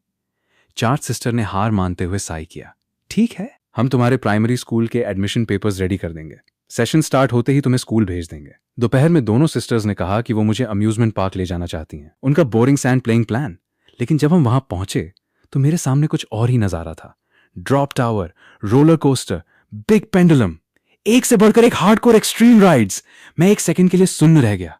मन ही मन सोचा, क्या इन दोनों को सच में याद नहीं है कि मैं अभी सिर्फ 5 साल का हूं? मुझे लगा था कि शायद ये सब मेरे लिए बहुत एक्सट्रीम होगा, लेकिन सच कहूं तो ये सब मेरे लिए बच्चों के खेल जैसा था। मेरी बॉडी कल्टीवेशन से इतनी स्ट्रांग हो चुकी थी कि मुझे कोई डर या प्रेशर फील ही नहीं हुआ। लेकिन मेरी दोनों सिस्टर्स का हाल मेरे जैसा नहीं था। राइड पर चढ़ने से पहले दोनों बहुत रिलैक्स और कॉन्फिडेंट दिख रही थी, पर नीचे उतरते ही दोनों दीवार पकड़कर उल्टियां करने लगीं। बाद में रेस्ट करते टाइम मैंने उन्हें 5 सिस्टर के बारे में बात करते हुए सुना। उनकी आवाज में एक अजीब सा प्राइड था। मेरे मन में क्यूरियोसिटी जागी, आखिर 5 सिस्टर बाहर क्या कर रही है? 7 सिस्टर ने एक प्राउड स्माइल के साथ कहा, शाओ चैन, तुम्हें नहीं पता, उसने बहुत सारी मूवीज की हैं और ढेर सारे म्यूजिक एल्बम्स भी निकाले हैं। उसके फैंस लाइन लगाकर उसके पीछे पागल रहते हैं। रात को घर लौटने के बाद मैंने डिनर किया और बिना एक सेकंड वेस्ट किए सीधा अपने रूम में भाग गया। दरवाजा बंद करते ही मैंने कसम खाई, इस बार मुझे कोई डिस्टर्ब नहीं करेगा। डोर लॉक चेक करने के बाद मैंने केयरफुली वो ब्लैक स्टोन निकाला और अपनी फ्लाइंग सॉर्ड फॉर्ज करने बैठ गया। लेकिन थोड़ी ही देर में दरवाजे पर नॉक हुआ, पर इस बार मैं पूरी प्रेपरेशन के साथ था। मैंने ठान लिया था कि चाहे कुछ भी हो जाए मैं दरवाजा नहीं खोलूंगा। मैंने अपने हाथ में रखे उस ब्लैक स्टोन को देखा। दिल में थोड़ा गिल्ट तो था, पर मुझे स्ट्रिक्ट होना ही था। मैंने मन ही मन कहा, सॉरी सिस्टर्स, पर मास्टर ने स्ट्रिक्ट इंस्ट्रक्शन दी है कि मेरी कल्टीवेशन के बारे में किसी को पता नहीं चलना चाहिए। दिन बीतते गए। 7 सिस्टर का रूटीन एकदम फिक्स था। कंपनी और शेन फैमिली मैंशन के बीच भाग दौड़। और 5 सिस्टर मानो किसी बहुत इंपॉर्टेंट काम में फांसी हुई थी। कई कई दिनों तक उसकी शक्ल नहीं दिखती थी। इधर मैं भी खाली नहीं बैठा था। मैं अपना पूरा फोकस कल्टीवेशन और मैजिक पिल्स रिफाइन करने में लगा रहा था ताकि मेरी पावर बढ़ सके। और आखिरकार मेरी मेहनत रंग लाई। मेरी पहली फ्लाइंग सॉर्ड सक्सेसफुली फॉर्ज हो गई। कुछ टेस्ट फ्लाइट्स के बाद मैं कह सकता था कि इसके रिजल्ट्स मेरी एक्सपेक्टेशन से कहीं ज्यादा अच्छे थे। लिटिल ब्लैक हमेशा मेरे साथ रहता था। मेरे साथ कल्टीवेट करने और मेरी बनाई हुई रेयर मैजिक पिल्स खाने की वजह से उसमें भी चेंजेस आने लगे थे। एक दिन एक सुनसान जगह पर मैंने स्पेशली उसे अपनी पावर दिखाने को कहा। एक कान फाड़ देने वाली दहाड़ के साथ लिटिल ब्लैक की बॉडी पल भर में फैलने लगी और देखते ही देखते वो कई मीटर्स ऊंचे एक भयानक डीमन बीस्ट में बदल गया। उसके नुकीले दांत और खूंखार शक्ल बहुत खतरनाक लग रही थी। मैंने खुशी से उसके बड़े से सिर को थपथपाया। दिल में एक अलग ही लेवल की अचीवमेंट फील हो रही थी। दिन नॉर्मल चल रहे थे, जब तक कि एक दोपहर स्कूल खत्म होने के बाद मैं गेट पर वेट करता रहा। मैंने लेफ्ट देखा, राइट देखा, कोई मुझे पिक करने नहीं आया था। मेरे मन में डाउट होने लगा, क्या मेरी सिस्टर्स मुझे सच में भूल गई? मैं सोच ही रहा था कि अब क्या करूं। तभी एक ब्लैक मेबज कार आकर मेरे सामने रुकी। कार से ब्लैक सूट पहने एक आदमी बाहर आया। उसने मेरी तरफ देखा और बहुत पोलाइटली पर थोड़े रिस्पेक्टफुल टोन में पूछा, क्या आप मास्टर शेन शाओ चैन हैं? मैंने हाँ में सिर हिलाया, पर मैं पूरी तरह कंफ्यूज था। वो हल्का सा झुका और बोला, आज आपकी सिस्टर्स आपको पिक करने नहीं आ सकती। उन्होंने मुझे भेजा है ताकि मैं आपको डिनर के लिए ले जाऊं। ये सुनते ही मेरे दिमाग की घंटी बजी। इतना सस्ता झूठ बोलकर मुझे बेवकूफ बनाना चाहते हैं? मजाक चल रहा है क्या? मैं बिल्कुल ट्रस्ट नहीं कर सकता था। मैंने अपना फोन निकाला, 7 सिस्टर का नंबर डायल किया और कैजुअली पूछा, 7 सिस्टर, यहां कोई आदमी आया है जो कह रहा है कि आपने उसे भेजा है मुझे पिक करने के लिए। ये कोई स्कैम तो नहीं है ना? 7 सिस्टर की आवाज थोड़ी थकी हुई थी, पर उसने कॉन्फिडेंटली जवाब दिया, हाँ, मैंने ही उसे भेजा है, तुम उसके साथ जा सकते हो। ये सुनकर मैंने हार मानते हुए साई किया, कार का दरवाजा खोला और अंदर बैठ गया। जैसे ही मैं बैठा, मेरी नजर बगल वाली सीट पर पड़ी। वहां एक औरत बैठी थी जिसने बड़े सनग्लासेस पहन रखे थे। हालांकि सनग्लासेस ने उसका आधा चेहरा छुपा रखा था, पर उसके शार्प फेशियल फीचर्स बता रहे थे कि वो एक्सट्रीमली ब्यूटीफुल है। मैं एक नजर में समझ गया कि ये सिस्टर कोई ऑर्डिनरी औरत नहीं है। पूरे रास्ते उसने एक वर्ड नहीं बोला। कार में सिर्फ इंजन की लो साउंड गूंज रही थी। ये साइलेंस मुझे थोड़ा ऑकवर्ड फील करा रही थी। मैंने बाहर विंडो से नज़ारे देखने की एक्टिंग शुरू कर दी, जैसे मैं बहुत डीप थॉट्स में हूं। पर सच कहूं तो मेरे अंदर डर लग रहा था। ये आइस क्वीन सिस्टर आखिर है कौन? कार एक फेमस बीबीक्यू रेस्टोरेंट के बाहर रुकी। हम सब उतरे और एक प्राइवेट रूम में चले गए। मैं और नहीं रोक पाया और बोल पड़ा, सिस्टर, आप हमेशा ये सनग्लासेस पहनकर अपना चेहरा क्यों छुपा कर रखती हो? उसने मेरी बात का सीधा जवाब नहीं दिया, बस एक हल्की सी स्माइल दी और मुझसे कैजुअली बात करने लगी। थोड़ी ही देर में बातों का डायरेक्शन चेंज हुआ और उसने मेरी लाइफ स्टोरी के बारे में पूछ लिया। मैंने भी बिना कुछ छुपाए बचपन से लेकर अब तक की अपनी पूरी कहानी सुना दी। कैसे पेरेंट्स ने छोड़ दिया, कैसे दादाजी ने पाला, उनके मरने के बाद कैसे भीख मांगकर गुजारा किया और आखिरकार कैसे 7 सिस्टर शेन मेंगशी मुझे वापस घर ले आई। मेरी बात खत्म होते ही वो औरत जो अभी तक एकदम कोल्ड और इमोशनलेस थी, उसके कंधे अचानक हल्के हल्के कांपने लगे। मैं शॉक में उसे देखने लगा। रूम की हल्की रोशनी में मैं साफ देख सकता था कि उसके सनग्लासेस के पीछे से आंसू गिर रहे हैं। मैंने फ्राउन किया और टेंशन में पूछा, सिस्टर क्या हुआ? क्या आपको कहीं दर्द हो रहा है? पीछे से वो बहुत डरी हुई और घबराई हुई लग रही थी। वॉशरूम का दरवाजा बंद करते ही उसने आखिरकार बहुत केयरफुली अपने सनग्लासेस उतारे और सनग्लासेस के पीछे छुपा हुआ वो चेहरा अब पूरी तरह से सामने था। अगर बाहर कोई उसे देख लेता तो पूरे देश में शॉकवेव दौड़ जाती।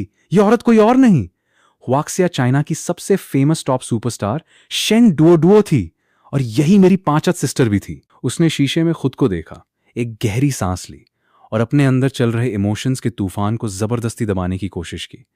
जब वो वापस प्राइवेट रूम में आई तो वो फिर से उसी शांत और ठंडे अंदाज में थी, मानो कुछ हुआ ही ना हो।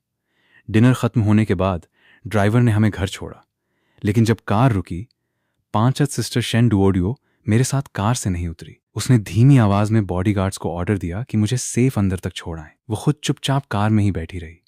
मैं गेट पर खड़े होकर मैं दूर जाती हुई कार की टेल लाइट्स को अजीब सी नजरों से देख रहा था।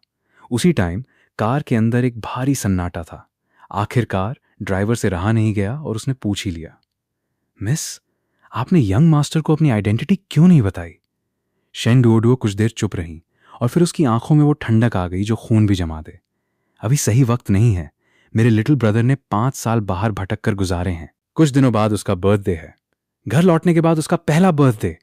मैं ना सिर्फ उसे फैमिली का प्यार देना चाहती हूं, बल्कि पूरी दुनिया से उसका बर्थडे सेलिब्रेट करवाऊंगी। और जिन लोगों ने उसे तकलीफ दी है, मैं उन्हें 10 गुना ब्याज के साथ वो दर्द वापस करूंगी, फिर चाहे वो कैपिटल की शेन फैमिली ही क्यों ना हो। कोई नहीं बचेगा। ड्राइवर थोड़ी देर रुका और फिर रिपोर्ट दी, मिस, खबर मिली है कि कैपिटल शेन फैमिली ने कुछ मार्शल आर्ट्स एक्सपर्ट्स को सीक्रेटली मोडू शंघाई भेजा है। हमें क्या करना चाहिए? शेन डुओडुओ की आंखों में अचानक एक खतरनाक चमक आ गई और उसने कोल्ड स्माइल के साथ कहा, मार्शल आर्ट्स एक्सपर्ट्स? तो क्या हुआ? सिर्फ उनके पास एक्सपर्ट्स हैं क्या? अगर उन्होंने यहां कोई भी चालाकी करने की कोशिश की तो मैं गारंटी देती हूं, उनमें से एक भी जिंदा वापस नहीं जाएगा। उसकी आवाज में बर्फ जैसी ठंडक और खतरनाक इरादे थे। ये बोलकर उसने वापस अपने सनग्लासेस पहने, सीट पर पीछे टिकी और ड्राइवर को नॉट किया। उसी टाइम मैं अभी घर पहुंचा ही था। दरवाजा खोलते ही मैंने देखा कि पूरा हॉल लोगों से भरा हुआ है। वहां मेरी दोनों सिस्टर्स, अंकल ब्याओ और कुछ बहुत सीरियस लुकिंग अंकल्स खड़े थे। हर किसी के चेहरे पर टेंशन और हैवी एक्सप्रेशंस थे। उनमें से एक अंकल ने दांत पीसते हुए गुस्से से कहा, ओल्ड शेन भी ना इस उम्र में भी जिद करके खुद जंग के मैदान में लड़ने चला गया। ये सुनते ही मेरे दिल की धड़कन तेज हो गई। कुछ बहुत गड़बड़ थी। मैं तुरंत सीढ़ियों से भागकर ऊपर अपने रूम में गया, दरवाजा लॉक किया और अपना डिवाइन सेंस एक्टिवेट करके नीचे की बातें सुनने लगा। 7 सिस्टर की आवाज में बहुत टेंशन थी। कल रात की बैटल में डैड खुद आर्मी को लीड कर रहे थे और वो बहुत बुरी तरह जख्मी हो गए हैं। और तो और रात में किसी ने उन पर सरप्राइज अटैक भी कर दिया, जिससे उनकी कंडीशन और खराब हो गई है। अभी वो कैपिटल में अपना ट्रीटमेंट ले रहे हैं। 4 सिस्टर की आंखें लाल थीं और उसकी आवाज गुस्से से कांप रही थी। ये लोग कितने नीच हैं, डैड पर अटैक करने के लिए मार्शल आर्ट्स एक्सपर्ट्स को भेज दिया। शर्म नहीं आती इन्हें? अंकल ब्याओ ने अपनी मुट्ठियां जोर से भींच लीं और दांत पीसते हुए एक एक वर्ड बोला, हम सब ब्रदर्स एक टाइम पर लाशों के ढेर से बचकर बाहर निकले थे। हमने अपनी जान एक दूसरे को सौंप रखी है। आज मेरे ब्रदर पर किसी ने अटैक किया है। मैं चुप कैसे बैठ सकता हूं? डैड के घायल होने की खबर सुनकर पूरी रात मैं बेड पर करवटें बदलता रहा। मुझे नींद नहीं आई। मेरी पावर अभी इतनी वीक थी कि मैं अपनी फैमिली की कोई हेल्प नहीं कर सकता था। मुझे अपने आप पे गुस्सा आ रहा था। कल्टीवेशन लेवल, अगर मैं अपनी पावर जल्दी से बढ़ा सकूं। तभी मुझे याद आया, सियान्यू डाओइस्ट टेम्पल। आधी रात को मैंने टेबल पर जल्दी से एक लेटर लिखा, विंडो खोली और रात के अंधेरे का फायदा उठाकर चुपके से बाहर छलांग लगा दी। अगली सुबह मेड आंटी लैन हमेशा की तरह मेरे रूम में आई, पर कमरा एकदम खाली था। उसकी जान सूख गई।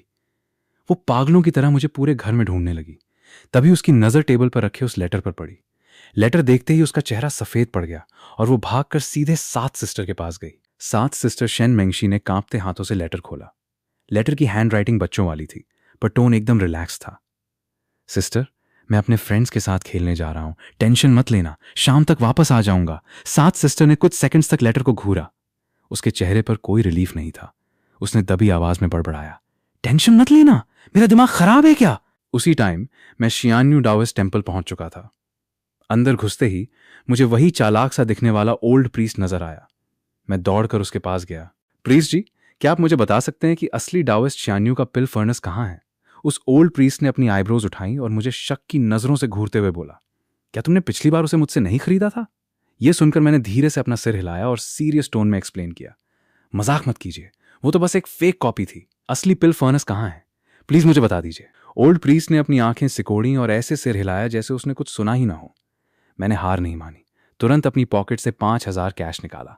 आप बस मुझे लोकेशन बता दीजिए, ये सारे पैसे आपके। ओल्ड प्रीस्ट ने कैश पर एक नजर डाली, पर फिर से मना करते हुए सिर हिला दिया। जब प्यार से बात नहीं बनी तो मैंने अमाउंट डबल कर दिया। तो 10,000 कैसा रहेगा? पर उसने फिर भी अपना सिर हिला दिया और मुझे पूरी तरह इग्नोर कर दिया। ओह, तो प्यार की भाषा समझ नहीं आ रही? तो ठीक है, अब मुझे हार्डवेयर यूज करना पड़ेगा।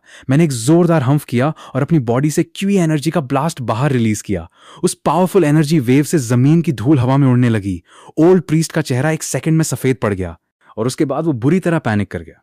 उसने अपने हाथ हवा में हिलाते हुए घबरा कर कहा, अरे अरे शांत हो जाओ लिटिल फ्रेंड, बात करके सॉल्व कर सकते हैं।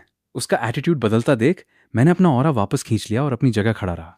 पर क्योंकि मैंने फोर्स बहुत ज्यादा यूज कर ली थी, मेरे पैरों के नीचे की स्टोन टाइल्स टूटकर गहरी धंस गई थी। ओल्ड प्रीस्ट को अपने टेम्पल का ये नुकसान देखकर अंदर से बहुत दर्द हुआ, पर उसे पता था कि वो मुझे रोक नहीं सकता। उसने एक भारी साह लिया और बोला, लिटिल फ्रेंड, तुम्हें नहीं पता कि वो जगह कितनी डेंजरस है। फिर उसने बहुत सीरियस और हैवी टोन में कहानी सुनानी शुरू की। सैकड़ों साल पहले इस एरिया में डीमंस और मॉन्स्टर्स का आतंक था। हर तरफ तबाही मची थी। एक बहुत ही खूंखार स्नेक डीमन सांप का राक्षस यहां रहता था जो हजारों लोगों की जान ले चुका था। फिर हमारे फाउंडर शियान्यू यहां आए और उनसे यह बर्बादी देखी नहीं गई। उन्होंने उस डीमन के साथ लगातार 3 दिन और 3 रात फाइट की। आखिरकार दोनों बुरी तरह घायल हो गए। उस डीमन को सील करने के लिए फाउंडर शियान्यू ने अपनी जान कुर्बान कर दी। उनकी मेमोरी और सैक्रिफाइस को हॉनर करने के लिए ही इस माउंटेन का नाम शियान्यू माउंटेन रखा गया था। यह सुनते ही मेरी आंखों में चमक आ गई। मैंने उसे घूरते हुए शार्प टोन में पूछा, तो इसका मतलब असली पिल फर्नेस बैक माउंटेन पीछे वाले पहाड़ में है? ओल्ड प्रीस्ट के दिल की धड़कन रुक सी गई। उसे रियलाइज हुआ कि उसने गलती से सीक्रेट बता दिया है। ओह शिट, मेरे मुंह से निकल गया। शियान्यू माउंटेन के बेस पर पहुंचकर मैंने अपना डिवाइन सेंस स्प्रेड किया और जल्द ही मुझे एक केव मिल गया। मैं अपनी गोल्डन फ्लाइंग सॉर्ड पर खड़ा हुआ केव की तरफ उड़ा और एक सिंगल पाम स्ट्राइक से एंट्रेंस के पत्थरों को चकनाचूर करके अंदर चला गया। केव के अंदर बहुत अंधेरा और सीलन डैम्पनेस थी, लेकिन मुझे अंदर से स्पिरिचुअल एनर्जी शी की एक हल्की सी वेव फील हो रही थी। लगता है पिल फर्नेस यहीं अंदर है। मैं आगे बढ़ता गया। थोड़ी ही देर में मैं केव के डीप एंड पर पहुंच गया, जहां एक सीक्रेट रूम बना था। उस रूम के एकदम सेंटर में एक शानदार पिल फर्नेस रखा था। मैं खुशी से पागल होकर उसकी तरफ भागा, लेकिन फर्नेस के पास पहुंचने से ठीक पहले मेरे कदम अचानक रुक गए। ये तो एक कॉन्डेंसिंग शुई लेवल के कल्टीवेटर की डेड बॉडी है। वो इंसान क्रॉस लेग्ड मेडिटेशन पोज में बैठा था, पर उसकी बॉडी से डेथ और मृत्यु की एनर्जी निकल रही थी। मैं पास गया तो मैंने देखा कि उसके पीछे की पत्थर की दीवार पर कुछ लिखा हुआ था। उसमें एग्जैक्टली वही कहानी लिखी थी जो उस ओल्ड प्रीस्ट ने सुनाई थी, फाउंडर शियान्यू और उस जायंट स्नेक की फाइट के बारे में। दीवार के पास 2 किताबें, एक टोकन और एक जड़े पॉट रखा हुआ था। मैंने किताबों को केयरफुली चेक किया। वो कल्टीवेशन मैनुअल्स थीं, पर मेरे माइंड में जो स्किल्स मास्टर ने डाली थीं ये उनके सामने बहुत बेसिक थीं। उस टोकन पर वू मार्शल /WUDANG लिखा हुआ था, और जब मैंने उस जड़े पॉट को चेक किया तो अंदर Conan spirit liquid इनेट spiritual liquid भरा हुआ था। मास्टर ने मुझे बताया था कि ये लिक्विड बहुत रेयर होता है और सिर्फ स्पेशल केव्स डंगचिन फूडी में ही मिलता है। ये स्पिरिचुअल एनर्जी को एब्जॉर्ब करने में बहुत हेल्प करता है। ये लिक्विड मेरे लिए इस वक्त किसी वरदान से कम नहीं था। मैं कंट्रोल नहीं कर पाया और मैंने पूरा पॉट एक ही बार में पी लिया। अगले ही सेकंड मेरी बॉडी के अंदर एनर्जी का एक भयानक ब्लास्ट हुआ। मैं दर्द के मारे सीधा घुटनों के बल जमीन पर गिर पड़ा। वो इनेट स्पिरिट लिक्विड मेरी बॉडी के अंदर पागलों की तरह घूम रहा था। ऐसा लग रहा था जैसे मेरी नसें फट जाएंगी। मैं बस बेहोश होने ही वाला था कि अचानक वो दर्द गायब हो गया और उसकी जगह एक भयंकर रिलैक्सेशन और एनर्जी ने ले ली। मैंने क्रॉस लेगेड बैठकर अपनी लेवल स्टेबलाइज की। मैंने फील किया कि मेरा कल्टीवेशन लेवल सच में बहुत तेजी से बढ़ गया था। मैं खुशी से झूम उठा। फिर मैं पिल फर्नेस के पास गया उसे उठाने के लिए, लेकिन मेरे करंट लेवल पर भी वो फर्नेस इतना भारी था कि मैं उसे हिला भी नहीं पा रहा था। मैंने अपनी पूरी ताकत लगा दी और आखिरकार उस फर्नेस को अपने हाथों में उठा लिया। ठीक उसी वक्त फर्नेस के नीचे से एक छोटा सा ब्लैक स्नेक बाहर निकला और देखते ही देखते उसकी बॉडी एक्सपैंड होने लगी। वो बड़ा और बड़ा होता गया जब तक कि वो 20 मीटर लंबा एक जायंट ब्लैक स्नेक डीमन नहीं बन गया। अपनी लाइफ में मैंने पहली बार कोई डीमन बीस्ट देखा था। मैं पूरी तरह फ्रीज हो गया। और सबसे बड़ी हैरानी की बात, वो सांप इंसानी आवाज में बोल रहा था, लिटिल बॉय, मुझे इस सील से आजाद करने के लिए तेरा शुक्रिया। श्यानू, ओ श्यानू, तूने सोचा भी नहीं होगा कि ये किंग एक दिन वापस आएगा। अब जब तूने मुझे आजाद कर ही दिया है तो तेरा शुक्रिया अदा करने के लिए मैं तुझे खा जाऊंगा। ये कहते ही वो पूरी स्पीड से मुझे कुचलने के लिए मेरी तरफ लपका। मैंने हवा में जंप लगाई, उसके अटैक को डॉज किया और अपनी फ्लाइंग सॉर्ड निकालकर उसे घूरते हुए कहा, तू तो एक कल्टीवेटर है। वो जायंट स्नेक थोड़ा कंफ्यूज्ड हुआ, पर फिर बोला, कल्टीवेटर हो या ना हो, इंसानी मांस से ज्यादा डिलीशियस कुछ नहीं होता। इतना बोलकर वो फिर से मुझ पर झपटा। मैंने उसकी स्ट्राइक डॉज की और अपनी फ्लाइंग सॉर्ड पूरी ताकत से उसकी बॉडी के साइड में घुसा दी। लेकिन मेरी रेजर शार्प फ्लाइंग सॉर्ड सिर्फ उसकी स्किन पर एक छोटा सा कट लगा पाई। वो स्नेक डीमन भी शॉक में था। उसने कभी नहीं सोचा था कि एक इतना छोटा सा कल्टीवेटर उसे जख्मी भी कर सकता है। वो केयरफुल हो गया, थोड़ी दूर जाकर रुका और अपने मुंह से काले रंग का खतरनाक जहर पॉइजन मुझ पर स्प्रे कर दिया। मुझे उस पॉइजन के अंदर एक भयानक डिस्ट्रक्टिव एनर्जी फील हो रही थी। अगर एक बूंद भी मुझ पर गिरी तो मेरा काम तमाम हो जाएगा। मैं तुरंत वहां से हटा। उसके अटैक्स देखकर मुझे समझ आ गया था कि मैं इस मॉन्स्टर को नहीं हरा सकता, और अगर मैं जीत नहीं सकता तो मुझे भागना पड़ेगा। यही तो मास्टर ने मुझे सिखाया था। मैं अपनी फ्लाइंग सॉर्ड पर खड़ा हुआ और बिना पीछे मुड़े पूरी स्पीड में भागने लगा। वो स्नेक डीमन भी हार मानने वाला नहीं था। वो पागलों की तरह मेरा पीछा करने लगा और लगातार पॉइजन स्प्रे करता रहा। हालांकि मैं उसके अटैक्स डॉज कर रहा था, पर फिर भी पॉइजन के कुछ छींटे मुझ पर गिर गए थे और मेरी स्पिरिचुअल एनर्जी ची बहुत तेजी से खत्म हो रही थी। नहीं, अगर मैं ऐसे ही भागता रहा तो मैं एग्जॉस्शन से मर जाऊंगा। मैंने एक टफ डिसीजन लिया। मैंने अपनी सॉर्ड रोकी, पीछे मुड़ा और उस डीमन को घूरते हुए कहा, लिटिल बॉय, क्या तूने हार मान ली? मुझे मानना पड़ेगा कि तेरा टैलेंट कमाल का है, लेकिन तेरे जैसे टैलेंटेड कल्टीवेटर्स का मांस और भी ज्यादा मीठा होता है। मैंने उसे एक कोल्ड डेथ स्टेयर दी। तू सिर्फ एक जानवर है और तूने इस यंग मास्टर को हद से ज्यादा परेशान कर दिया है। अब तू देख। मैंने आंखें बंद की, अपनी बॉडी की बची खुची सारी स्पिरिचुअल एनर्जी अपनी गोल्डन फ्लाइंग सॉर्ड में डाल दी। स्वॉर्ड जोर जोर से वाइब्रेट बस करने लगी, मानो वो मेरे ऑर्डर्स का वेट कर रही हो। Sword art, third form. सच कहूं तो मेरे करंट लेवल पे इस अटैक को यूज करना ऑलमोस्ट इम्पॉसिबल था। एक दिल दहला देने वाली चीख के साथ मेरी स्वॉर्ड ने उस जायंट स्नेक के सिर के आर पार छेद कर दिया, लेकिन उसके अटैक के मोमेंटम ने मुझे भी जोर से हिट किया। मेरी फ्लाइंग स्वॉर्ड हाथ से छूट गई, मेरे मुंह से खून की उल्टी हुई और मैं सीधा जाकर पीछे पहाड़ के पत्थरों से टकरा गया। मैंने बहुत मुश्किल से अपने कांपते हुए पैरों पर खड़े होने की कोशिश की। शुक्र है कि मैंने वो इन्नेट स्पिरिट लिक्विड पिया था, जिसकी वजह से मेरी रिकवरी स्पीड बहुत फास्ट हो गई थी। 1 घंटे बाद मैं आखिरकार अपने पैरों पर ठीक से खड़ा हो पा रहा था। मैं उस जायंट स्नेक की डेड बॉडी के पास गया और अपनी फ्लाइंग सॉर्ड बाहर निकाली। मुझे फील हुआ कि मेरी गोल्डन फ्लाइंग सॉर्ड का ऑरा अब कुछ अलग लग रहा था। क्या ये अपग्रेड हो गई है? पहले ये सॉर्ड सिर्फ एक इंटरमीडिएट स्पिरिट वेपन थी, पर अब मैं साफ फील कर सकता था कि इसमें से हाई लेवल स्पिरिट वेपन की एनर्जी आ रही है। क्या इसका मतलब मेरी फ्लाइंग सॉर्ड दुश्मनों को मारकर उनकी पावर अब्सॉर्ब कर सकती है? ये तो एक कमाल की न्यूज थी। मैंने एक फायरबॉल स्पेल कास्ट करके उस जायंट स्नेक की बॉडी को जलाकर राख कर दिया। राख के बीच मुझे एक डार्क ग्रीन कलर का मोती पर्ल मिला। जो भी डीमन बीस्ट एक सर्टेन लेवल पार कर लेता है, उसकी बॉडी में एक डीमन कोर याओ डैन बन जाता है। इस कोर को कल्टीवेटर्स अपनी ट्रेनिंग के लिए यूज कर सकते हैं। ये तो सच में जैकपॉट था। लगता है अब मैं सीधा फाउंडेशन एस्टैब्लिशमेंट यूजी लेवल के लिए ट्राई कर सकता हूं। मेरा प्लान था कि मुझे कम से कम 1 साल लगेगा वहां पहुंचने में, पर अब मेरा टाइम बहुत बच गया था। मैंने उस जायंट स्नेक की स्किन को जो आग में नहीं जली थी अपनी स्टोरेज रिंग में रख लिया। ये सब बहुत रेयर और वैल्यूएबल आइटम्स थे। चूंकि मैं अभी बहुत वीक था, इसलिए मैंने बाहर कहीं जाने का रिस्क नहीं लिया। मैंने पास ही में एक छोटा सा केव खोदा और वहां बैठकर अपनी कल्टीवेशन हीलिंग शुरू कर दी। लेकिन मुझे नहीं पता था कि हमारी फाइट की वजह से पूरा शान्यू माउंटेन हिल गया था और माउंटेन के बेस पर खड़ा वो ओल्ड प्रीस्ट। लेकिन अगर कोई ध्यान से देखता तो उसे मेरी बॉडी के चारों तरफ एक हल्की सी चमक ग्लोइंग ऑरा दिखाई देती।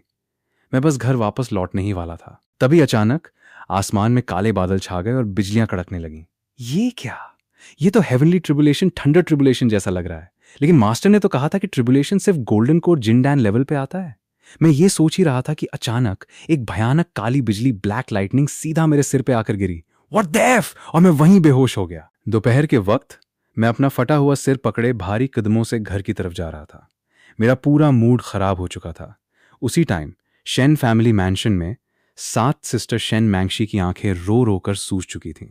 पिछले कुछ दिनों से वो ना ठीक से सो पाई थी और ना ही खा पाई थी। उसे सपने में भी सिर्फ मेरे साथ खेलने वाले सीन्स दिखाई दे रहे थे। 4 सिस्टर भी कैपिटल से वापस आ चुकी थी। वो 7 सिस्टर के पास बैठी लगातार साई कर रही थी। तभी एक ब्यूटीफुल और एलिगेंट औरत एक व्हील चेयर को पुश करते हुए कमरे में आई। व्हील चेयर पर बैठा आदमी बहुत सीरियस और कोल्ड लग रहा था। उसकी आंखों में सॉर्ड्स जैसी शार्पनेस थी। 7 सिस्टर ने उन्हें देखा, तुरंत अपने आंसू पोंछे और उनके पास गई। मॉम, डैड, आप लोग कैसे हैं? हाँ, वो औरत कोई और नहीं, मेरी मॉम चेन लियान थी और व्हील चेयर पर बैठे मेरे डैड शेन शिचांग थे। डैड ने स्माइल करते हुए कहा, मैं ठीक हूं, तुम्हारे अंकल्स बॉर्डर संभाल रहे हैं तो समझ लो मैं छुट्टी पर हूं। मॉम ने पीछे से डैड के कंधे पर एक हल्की सी स्लैप मारी। मैंने तुम्हें पहले ही कहा था कि घर आ जाओ, पर तुम नहीं सुने। अब देखो क्या हालत कर ली अपनी। शेन शिचांग मेरे डैड, जो कि एक भयंकर वाइफ फियरिंग जोरू का गुलाम पति थे, बस चुपचाप बैठकर अजीब सी स्माइल दे रहे थे। अगर उनकी आर्मी उन्हें इस हालत में देख लेती तो सबके होश उड़ जाते। क्या ये सच में हमारा गॉड ऑफ वॉर है? फिर डैड को कुछ याद आया और उन्होंने टेंशन में पूछा, क्या शाओचेन की कोई खबर मिली? ये सुनते ही 7 सिस्टर के जो आंसू बड़ी मुश्किल से रुके थे वो फिर से बहने लगे। मॉम चेन लियन का दिल तो जैसे किसी ने मुट्ठी में भींच लिया हो। 5 साल बाद उनका बेटा मिला था और अब वो फिर से गायब हो गया था। उन्हें अपनी सीक्रेट इंटेलिजेंस से पता चल गया था कि कैपिटल शेन फैमिली ने शाओ चेन पर छुपकर कई बार अटैक्स करवाए हैं। 4 सिस्टर ने दांत पीसते हुए कहा, डॉन सिस्टर ने कहा है कि जब वो वापस आएगी तब हम सब एक साथ हिसाब करेंगे। बहुत सालों से हम चुप बैठे थे, अब फाइनली सारा हिसाब बराबर करने का वक्त आ गया है। उसी टाइम मोडू के एक 5 स्टार होटल में 5 सिस्टर शेन डुओ अपने बेड पर लाइफलेस बिना किसी इमोशन के लेटी हुई थी। उसके हाथ में मेरी फोटो थी जिसे वो लगातार घूर रही थी और उसकी आंखों से आंसू बह रहे थे। उसने इंटरनेट पर अनाउंस किया था कि 3 दिन बाद मोडू में एक ग्रैंड बर्थडे पार्टी होगी। पार्टी का मैं गेस्ट बहुत मिस्टीरियस था और उसने एंटरटेनमेंट इंडस्ट्री के सारे टॉप स्टार्स को इनवाइट किया था। इस न्यूज़ ने पूरे देश में तहलका मचा दिया था। सारे रिपोर्टर्स मोडू की तरफ भाग रहे थे। प्रेपरेशंस पूरी हो चुकी थी, पर मैं गेस्ट यानी मैं गायब था। वो टूटे हुए मन से उठी और शीशे में अपनी बिखरी हुई हालत देखने लगी। इसी बीच मोडू के आसमान में मैं अपनी गोल्डन फ्लाइंग सॉर्ड पर खड़ा था। मेरे हाथ में मेरा एक्सपेंसिव स्मार्टफोन था जिसमें से धुआं निकल रहा था। मैं अपनी सिस्टर्स को कॉल करना चाहता था, पर उस लाइटनिंग स्ट्राइक ने मेरा फोन ही जला दिया था। मुझे जल्दी घर जाना चाहिए, सिस्टर्स पक्का टेंशन ले रही होंगी। ये सोचकर मैंने अपनी फ्लाइंग सॉर्ड की स्पीड बढ़ा दी। मोडू शेन फैमिली मैंशन पर सिक्योरिटी गार्ड्स पूरी तरह अलर्ट थे। हेड ऑफ द फैमिली का ऑर्डर था कि सिक्योरिटी डबल कर दी जाए। तभी एक गार्ड को दूर से एक छोटा सा सिलुएट परछाई आता हुआ दिखा। उसने पास आकर देखा, अरे यंग मास्टर वापस आ गए। कुछ ही सेकंड्स में ढेर सारे गार्ड्स वहां आ गए और मुझे चारों तरफ से घेर लिया। मैंने फ्राउन किया। आज कौन सी डेट है? एक गार्ड थोड़ा कंफ्यूज्ड हुआ पर रिस्पेक्टफुली बोला, यंग मास्टर, आज अक्टूबर 6 है। What the hell! मैंने शान्यू माउंटेन में ऑलमोस्ट एक पूरा महीना गुजार दिया था। सिस्टर्स तो डर के मारे पागल हो गई होंगी। मैं तुरंत मैंशन की तरफ भागा। मैं डोर खोला और अंदर गया। टेबल के पास एक औरत खड़ी थी। मुझे देखते ही उसके हाथ से पानी का ग्लास छूटकर जमीन पर गिर गया। हम दोनों एक दूसरे को घूर रहे थे। ये चेहरा मेरे लिए अनजान था, पर अंदर से एक बहुत स्ट्रांग कनेक्शन फील हो रहा था। थोड़ी देर बाद वो औरत व्हीलचेयर को पुश करते हुए मेरे पास आई। वो मुझे लगातार घूर रही थी और बहुत इमोशनल लग रही थी। मैंने क्यूरियोसिटी से पूछा, आंटी, क्या मेरे चेहरे पर कुछ लगा है? ये कहकर मैंने अपना चेहरा पोंछने की कोशिश की। चेन लियान मॉम की आंखों में आंसू थे। उन्होंने मुस्कुराते हुए कहा, नहीं, कुछ नहीं है। शाओ चेन तो दुनिया का सबसे क्यूट बच्चा है। आपको मेरा नाम कैसे पता? मैंने हैरानी से पूछा। मॉम ने कोई जवाब नहीं दिया। उन्होंने मेरे फटे हुए कपड़े और जले हुए बाल देखे। पहले तुम जल्दी से जाकर नहा लो। मुझे नहीं पता था कि वो कौन है। मुझे लगा शायद मॉम डैड के कोई फ्रेंड होंगी। मैंने नॉड किया और नहाने के लिए बेडरूम की तरफ भाग गया। नहाने के बाद मैं बाहर आया तो मेरी आंखें लाल थीं। मैंने उन दोनों एल्डर्स को देखा और फिर उस औरत को जो अभी भी रो रही थी। क्या आप मेरी मॉम हैं? उन दोनों ने एक साथ हाँ में सिर हिलाया और फिर हम तीनों एक दूसरे से लिपट गए। 5 साल बाद आखिरकार मैं अपने मॉम डैड से मिला था। मेरे अंदर इमोशंस का समंदर उबल रहा था। जब से मैंने होश संभाला था, मुझे हमेशा स्ट्रेंजर्स के फेशियल एक्सप्रेशंस ऑब्जर्व करने पड़ते थे, क्योंकि जब वो खुश होते तभी मुझे खाने को मिलता था। पर आज मुझे किसी को इम्प्रेस करने की जरूरत नहीं थी। मैं बस चीख चीख कर अपनी खुशी जाहिर करना चाहता था। मॉम ने बहुत सॉफ्ट टोन में पूछा, भूख लगी है ना? चलो मॉम, तुम्हें खाना खिलाती है। सच में मुझे बहुत भयानक भूख लगी थी। हालांकि मैं कल्टीवेटर बन चुका था, पर मेरी एज अभी छोटी थी और मैंने पिछले 1 महीने से कुछ भी नहीं खाया था। मुझे fish, meat, milk tea, burger, French fries सब कुछ खाना है। मैंने अपने दिमाग में आ रही सारी फूड आइटम्स की लिस्ट सुना दी। मॉम बहुत खुशी से हंसी और मुझे गोद में उठा लिया। हा हा हा हा, मेरे शाओ चेन को जो चाहिए वो मिलेगा। हम जैसे ही विला से बाहर निकलने लगे, डैड की आवाज आई, वाइफ वाइफ मुझे भी साथ ले चलो, मैं इंजर्ड हूं। बेटे के मिलते ही पति को भूल गई। मॉम ने डैड को पूरी तरह इग्नोर किया और मुझे लेकर कार में बैठ गई।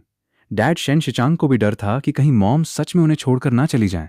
वो खुद अपनी व्हीलचेयर पुश करते हुए मजाकिया तरीके से भागते हुए कार तक पहुंचे।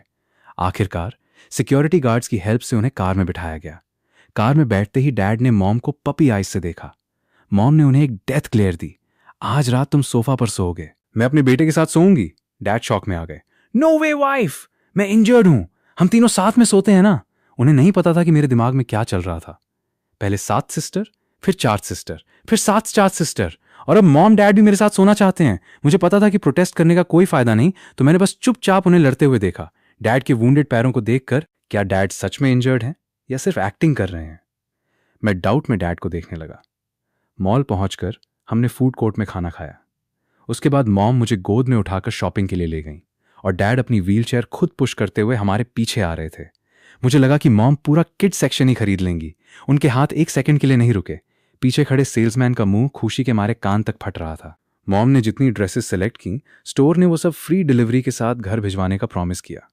हम मॉल में रात होने तक घूमते रहे। अगर मॉल बंद ना होता तो शायद मॉम अभी और शॉपिंग करती। हम ड्राइव करके वापस शेन फैमिली मैंशन पहुंचे। मैं गेट खोलते ही मैंने देखा कि 7 सिस्टर और 4 सिस्टर एकदम थकी हुई और परेशान सी दरवाजे पर खड़ी थीं। मुझे रियलाइज हुआ कि मेरी बेवकूफ़ी की वजह से सिस्टर्स की ये हालत हुई है। मुझे बहुत गिल्ट फील हुआ। मैं दौड़कर 7 सिस्टर के पास गया।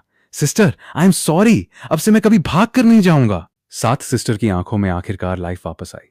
उसने तुरंत मुझे जोर से गले लगा लिया।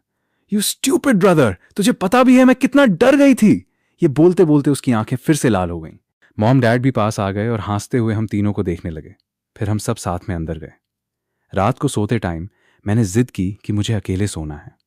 मॉम ने हार मान ली और डैड की देखभाल करने चली गईं, जो बड़े खुश दिख रहे थे। मैं जैसे ही बेड पर क्रॉस लेगेड बैठा, दरवाजे पर नॉक हुआ। मैंने अपना डिवाइन सेंस स्प्रेड किया। 7 सिस्टर दरवाजे के बाहर खड़ी थीं। मैंने कोई आवाज नहीं की और सोने की एक्टिंग करने लगा। पर 7 सिस्टर ने डायरेक्ट चाबी से दरवाजा खोला, अंदर आई और बिना कुछ बोले मेरे बगल में लेट गई। मैं हेल्पलेस फील कर रहा था। सिस्टर, मुझे सोना है। मेरी बात खत्म भी नहीं हुई थी कि 7 सिस्टर ने मुझे कसकर हक किया। स्टूपिड बॉय, सच सच बता, इतने दिन तू कहां था? अब टाइम था कहानी बनाने का। मैंने कुछ सच बताया और बाकी सब में ढेर सारा झूठ मिक्स कर दिया। मैं सियान्यू माउंटेन वाली बात बताने ही वाला था कि मुझे 7 सिस्टर की हैवी ब्रीदिंग सुनाई दी। मैंने सिर उठाकर देखा, वो सो चुकी थी। अगली सुबह 7 सिस्टर ने मेरी बनाई हुई फेक स्टोरी सबको सुना दी। एक ओल्ड प्रीस्ट शाओ चेन को ट्रेनिंग देने ले गया था। उसने स्टोरी को इतना एग्जैजरेट करके बताया कि मुझे खुद पर शर्म आ रही थी। मॉम डैड मुझे देखने लगे। शाओ चेन, तुमने कहा कि एक ओल्ड प्रीस्ट तुम्हें ले गया था, तो तुम्हारे मास्टर कहाँ हैं? हम उनसे मिलना चाहते हैं। ये सुनकर मेरे पसीने छूट गए। क्या ये लोग सच में मेरी फेक स्टोरी पे बिलीव कर रहे हैं? मैंने जल्दी से एक और झूठ गढ़ा। पावरफुल मास्टर्स बहुत मिस्टीरियस होते हैं, वो किसी से नहीं मिलते। और हाँ, मास्टर ने मुझे एक चीज दी है। मैंने स्टोरेज रिंग से वो वुडांग कल्टीवेशन मैनुअल निकाली जो मुझे केव में मिली थी। सब वो मैनुअल देखकर शॉक में आ गए। आम लोगों के लिए ऐसे सीक्रेट मार्शल आर्ट्स मैनुअल्स किसी ट्रेजर से कम नहीं होते। डैड तो इतने एक्साइट हो गए कि झटके से अपनी व्हीलचेयर से खड़े हो गए और मैनुअल देखने लगे। किसी का ध्यान उन पर नहीं गया था। जब डैड को रियलाइज हुआ कि वो खड़े हैं तो वो तुरंत व्हीलचेयर पर बैठ गए और मन में सोचा, शिट, पकड़ा जाता। पर मैंने उनकी ये हरकत बहुत क्लियरली देख ली थी। डैड, एक्टिंग ही करनी है तो थोड़ा प्रोफेशनली करो। ब्रेकफास्ट के बाद मैंने अपना बैग पैक किया और स्कूल चला गया। टेक्निकली देखा जाए तो मैं 1 महीने से स्कूल नहीं गया था। क्लास में पहुंचकर मैं अपनी सीट पर बैठा। मैंने जैसे ही अपनी बुक्स निकाली, एक मोटा सा लड़का मेरे पास आया। ये मेरी सीट है, यहां से भागो, उसने बहुत एरोगेंस घमंड से कहा और क्लास के सबसे पीछे वाले कॉर्नर की तरफ पॉइंट किया। तुम्हारी सीट वहां है। वो जगह डस्टबिन के एकदम पास थी, इसलिए वहां कोई नहीं बैठता था। तभी मेरा लिटिल फॉलोवर डू जीमो दौड़कर मेरे पास आया। शाओ चेन, तुम आ गए, इतने दिन से कहां थे? फिर उसकी नजर उस मोटे लड़के पे पड़ी। उसने मुझे साइड में खींचा और विस्पर किया, ये नया एडमिशन है, इसके डैड स्कूल बोर्ड के डायरेक्टर हैं, ये बहुत एरोगेंट है, इससे पंगा मत लेना। स्कूल बोर्ड का डायरेक्टर? मुझे सच में नहीं पता था कि ये क्या होता है। मैंने डू जीमो से पूछा, ये स्कूल बोर्ड डायरेक्टर क्या होता है? दूजीमो को भी एग्जैक्ट डिटेल नहीं पता थी। उसने बस इतना कहा, मुझे नहीं पता, पर प्रिंसिपल से भी ज्यादा पावरफुल होता है। भाड़ में जाए, एडमिशन के टाइम से ये मेरी सीट है, कोई नहीं ले सकता। मैंने ये कहकर वापस अपनी सीट पर बैठ गया। डोंग वेनवेन उस मोटे लड़के ने देखा कि मैं उसकी बात इग्नोर कर रहा हूं, तो उसका घमंड हर्ट हो गया। उसने अपना हाथ उठाया और मुझे थप्पड़ मारने के लिए आगे बढ़ा। स्लेप! एक जोरदार थप्पड़ की आवाज पूरे क्लासरूम में गूंजी। क्लास में एकदम सन्नाटा छा गया। डोंग वेनवेन के गाल पर एक भयंकर लाल निशान छप गया था। उसे समझ ही नहीं आया कि उसे किसने मारा। वो शॉक में मुझे घूरने लगा। कुछ सेकंड्स बाद जब उसे दर्द फील हुआ तो वो जोर जोर से रोता हुआ क्लास से बाहर भाग गया। पूरी क्लास शॉक में थी। दूजीमो भागता हुआ आया। स्याओ चेन, तुमने बहुत बड़ी प्रॉब्लम खड़ी कर दी है। वो पक्का अपने डैड को कॉल करेगा। डैड को कॉल? मैं किसी के डैड से नहीं डरता, मैंने कैजुअली कहा। थोड़ी ही देर बाद क्लास में 2 आदमी घुसे। एक मोटा सा आदमी जिसकी शक्ल उस मोटे बच्चे से मिलती थी, क्लास में आते ही चिल्लाया, मेरे बेटे को किसने मारा? पूरी क्लास में पिन ड्रॉप साइलेंस था, पर सबने एक साथ मेरी तरफ देखा। मुझे उससे बात करने में कोई इंटरेस्ट नहीं था, तो मैंने बुक खोली और पढ़ने लगा। डोंग मिंगजे, डोंग वेनवेन का डैड मेरे पास आया। तो तूने मारा मेरे बेटे को? मैंने नॉड किया, बुक टेबल पर रखी। क्या आप पूछना नहीं चाहेंगे कि मैंने उसे क्यों मारा? डोंग मिंगजे बहुत एरोगेंट टोन में बोला, मेरा बेटा जो भी करता है सही करता है। एक छोटे से भिखारी की हिम्मत कैसे हुई मेरे प्रेशियस बेटे को मारने की? यह सुनकर मेरे अंदर जानलेवा गुस्सा, किलिंग इंटेंट भड़कने लगा। पर क्लास में बाकी बच्चे भी थे, इसलिए मैंने इसे दूसरे तरीके से हैंडल करने का डिसीजन लिया। मैंने डोंग मिंगजे को देखा। वेट, मैं एक कॉल कर लूं? डोंग मिंगजे ने एरोगेंस से कहा। हाँ कर ले, अपने पेरेंट्स को बुला ले। मैं आज सबको सिखाऊंगा कि मुझसे पंगा लेने का क्या रिजल्ट होता है। हेलो, क्या हुआ शाओचेन? फोन पर 7 सिस्टर की आवाज आई। सिस्टर, स्कूल में मुझे कोई बुली कर रहा है और उसने अपने डैड को बुलाकर मुझे धमकाया है। मेरी बात पूरी होने से पहले ही फोन कट हो गया। शेन ग्रुप के हेड ऑफिस में 7 सिस्टर शेन मेंगशी ने गुस्से में अपना फोन जमीन पर पटक कर तोड़ दिया। बॉडीगार्ड्स को बुलाओ, कार रेडी करो, अभी मोड़ू चलो। घर पर 4 सिस्टर शेन शुए को भी यह न्यूज मिल गई थी। उसकी आंखों में भी मर्डर वाला गुस्सा था। उसने स्कूल बोर्ड कमेटी के ग्रुप चैट में एक मैसेज भेजा, सारे बोर्ड मेंबर्स अभी के अभी मोरू प्राइमरी स्कूल पहुंचो, अगर कोई नहीं आया तो कॉन्सिक्वेंसेस के लिए खुद रिस्पॉन्सिबल होगा। मैसेज सेंड करने के बाद उसने मैंशन के सारे बॉडीगार्ड्स लिए और स्कूल के लिए निकल गई। मॉम और डैड ने एक दूसरे को देखा। कमरे का टेम्परेचर एकदम से गिर गया। डैड ने तुरंत अपना फोन उठाया। हेलो ओल्ड हुआंग, तुरंत अपने ट्रूप्स आर्मी मोडू भेजो, मेरे बेटे को किसी ने बुली किया है। दूसरी तरफ से एक मिलिट्री ऑफिसर की टेंस आवाज आई। यस सर, मैं तुरंत ट्रूप्स भेज रहा हूं। इधर क्लास में मैं आराम से पैर पर पैर रखकर बुक पढ़ रहा था। दूसरी तरफ डोंग मिंगजी बैठा था और दिमाग लगा रहा था कि मेरे पेरेंट्स के आते ही वो उनकी इंसल्ट कैसे करेगा ताकि उसके बेटे की इज्जत वापस आ सके। तभी अचानक डजन्स ऑफ लग्जरी कार्स मोडू प्राइमरी स्कूल के गेट से अंदर घुसी। उनके पीछे मिलिट्री की जीप्स और मोडू यूनिवर्सिटी की स्पेशल कार्स भी थीं। स्कूल के सिक्योरिटी गार्ड्स की तो हवा टाइट हो गई, वो बस चुपचाप खड़े सल्यूट कर रहे थे। 4 सिस्टर शेन शुए कार से उतरी। देखती हूं मेरे ब्रदर को छूने की हिम्मत किसने की। ये बोलते ही वो स्कूल बिल्डिंग के अंदर घुस गई। उसके पीछे मिलिट्री ऑफिसर्स और आर्म्ड सोल्जर्स भी बिल्डिंग में घुस गए। मिलिट्री व्हीकल से उतरे बाकी सोल्जर्स ने पूरे स्कूल कैंपस को सील कर दिया। 7 सिस्टर की कार भी वहां पहुंच गई। 7 सिस्टर भागते हुए 4 सिस्टर के साथ ज्वाइन हो गई। क्लासरूम में बैठा डोंग मिंगजे इन सबसे बेखबर था। वो अभी भी बहुत एरोगेंस से मुझे घूर रहा था। और कितनी देर? क्या तू कोई अनाथ ऑर्फन है? तेरे पेरेंट्स हैं भी या नहीं? उसकी बात खत्म भी नहीं हुई थी कि बैंग! क्लासरूम का दरवाजा जोर से किक मारकर खोला गया। 4 सिस्टर शेन शुए सीधा क्लास में घुसी। डोंग मिंगजे डर के मारे अपनी जगह से उछल गया। पर जब उसने दरवाजे पर खड़ी 2 एक्सट्रीमली ब्यूटीफुल औरतों को देखा तो उसकी आंखें फटी रह गईं, लेकिन उनके पीछे खड़े बॉडीगार्ड्स की आंखों से आग बरस रही थी। मोडू यूनिवर्सिटी बोर्ड के 6 ओल्ड मेंबर्स भी हांफते हुए क्लास में घुसे। उनमें से एक ओल्ड मैन ने डोंग मिंगजे को देखा। क्या तुम शाओडोंग हो? डोंग मिंगजे ने उस ओल्ड मेंबर को पहचान लिया। वो तुरंत भागकर उसके पास गया। सर, आप यहां? 4 सिस्टर ने उस ओल्ड मैन को देखा। तो तुम इसे जानते हो? लगता है तुम दोनों काफी क्लोज हो। ओल्ड मैन 4 सिस्टर की आंखों में वो भयंकर गुस्सा देख चुका था। उसने घबरा कर कहा, नहीं, मैं इसे बिल्कुल नहीं जानता। इससे पहले कि वो बात पूरी करता, क्लास का पीछे वाला दरवाजा भी लात मारकर खोल दिया गया। आर्मी के आर्म्ड सोल्जर्स क्लास में घुस आए। मिलिट्री ऑपरेशन, बाकी सब लोग बाहर निकलो। प्रिंसिपल ने घबराकर सारे बच्चों को क्लास से बाहर निकाला। क्लास में सिर्फ हम कुछ लोग बचे थे। मैंने अपना मोबाइल निकाला और डोंग मिंगजी की रिकॉर्ड की हुई सारी बातें 4 सिस्टर को सुना दी। 4 सिस्टर ने पूरी रिकॉर्डिंग सुनी भी नहीं थी कि उसने आगे बढ़कर एक जोरदार थप्पड़ डोंग मिंगजे के मुंह पर जड़ दिया। थप्पड़ इतना तेज था कि डोंग मिंगजे अपनी जगह पर 2 बार गोल घूम गया। शेन फैमिली के वॉरिस को बुली करने की हिम्मत? आज मैं तुझे बताऊंगी कि पावर क्या होती है। चार्ट सिस्टर ने बहुत दबंग अंदाज में कहा। चार्ट सिस्टर के इतना बोलते ही स्कूल बोर्ड के मेंबर ने तुरंत एक कदम आगे बढ़ाया। डोंग मिंजे, आज से तुम्हें स्कूल बोर्ड से निकाला जाता है। ये सुनते ही डोंग मिंजे की दुनिया उजड़ गई। स्कूल बोर्ड की पोजीशन के बिना वो कुछ भी नहीं था। इसके तुरंत बाद मिलिट्री ऑफिसर्स ने डोंग मिंजे को अरेस्ट कर लिया। उस पे मिलिट्री फैमिली मेंबर पर अटैक करने का चार्ज लगाया गया था। प्रिंसिपल क्लास के बाहर खड़ा पसीने से भीग रहा था। उसने दूर खड़े टीचर लियू क्लास टीचर को बुलाया। ध्यान से सुनो, आज से शाओ चेन को मेरा बाप समझकर ट्रीट करना, समझ गए? ये मामला आखिरकार शांत हो गया। कुछ दिनों बाद हमारी क्लास में एक नया एडमिशन आया। हैरानी की बात यह थी कि वो लड़का 18 साल का लग रहा था, पर फर्स्ट ग्रेड क्लास 1 में एडमिशन ले रहा था। क्लास टीचर लियू उसे बहुत अजीब एक्सप्रेशंस के साथ क्लास में लाए। टीचर लियू ने खांसते हुए कहा, स्टूडेंट्स, ये हमारे नए क्लासमेट हैं। इनका नाम जियांग नान है। जियांग नान ने एक कैप पहन रखी थी और उसकी आंखों में बहुत ज्यादा एरोगेंस घमंड था। उसने पूरी क्लास को बहुत कोल्डली स्कैन किया। मैंने फ्राउन किया क्योंकि मुझे उस लड़के से मार्शल आर्टिस्ट कल्टीवेटर वाली एनर्जी फील हो रही थी। जियांग नान ने टीचर लियू की बात का वेट भी नहीं किया। वो सीधा चलकर मेरे पास आया और मेरे पीछे बैठे दू जीमो से हर्षली बोला, पीछे जाकर बैठ। दू जीमो ने कभी ऐसा एग्रेसिव लड़का नहीं देखा था। वो डर के मारे टीचर लियू को देखने लगा। टीचर लियू ने ऐसे एक्टिंग की जैसे उन्होंने कुछ देखा ही ना हो। मन में, प्रिंसिपल तक इससे डरता है, मैं क्या कर सकता हूं? जब दू जीमो ने देखा कि टीचर लियू कोई हेल्प नहीं कर रहे, तो वो बेचारा चुपचाप अपना बैग पैक करने लगा। मन में, जिससे पंगा नहीं ले सकते उससे दूर ही रहना चाहिए। मैं अपनी चेयर से खड़ा हुआ, दू जीमो को वापस बैठने का सिग्नल दिया और जियांग नान को घूरते हुए कहा, तू पीछे जाकर बैठ। पूरी क्लास के बच्चे डर के मारे कांपने लगे। टीचर लियू की भी आंखें फटी रह गईं। पर अगले ही पल जो हुआ उसकी किसी ने उम्मीद नहीं की थी। जियांग नान ने बिना किसी आर्ग्यूमेंट के हां में सिर हिलाया और चुपचाप पीछे वाली लास्ट सीट पर जाकर बैठ गया। टीचर लियू अपने माथे का पसीना पोंछ रहे थे। इस क्लास में तो हर दिन हार्ट अटैक आता है। मुझे लगा कि शायद मैटर यहीं खत्म हो गया, पर मैं गलत था। मैं स्कूल में जहां भी जाता, जियांग नान मेरे पीछे पीछे आ जाता। मैं वॉशरूम के दरवाजे पर खड़ा होकर हेल्पलेसली उसे देख रहा था। भाई, तू पूरे रास्ते मेरे पीछे पीछे आया है, क्या अब तू मुझे पॉटी करते हुए भी देखेगा?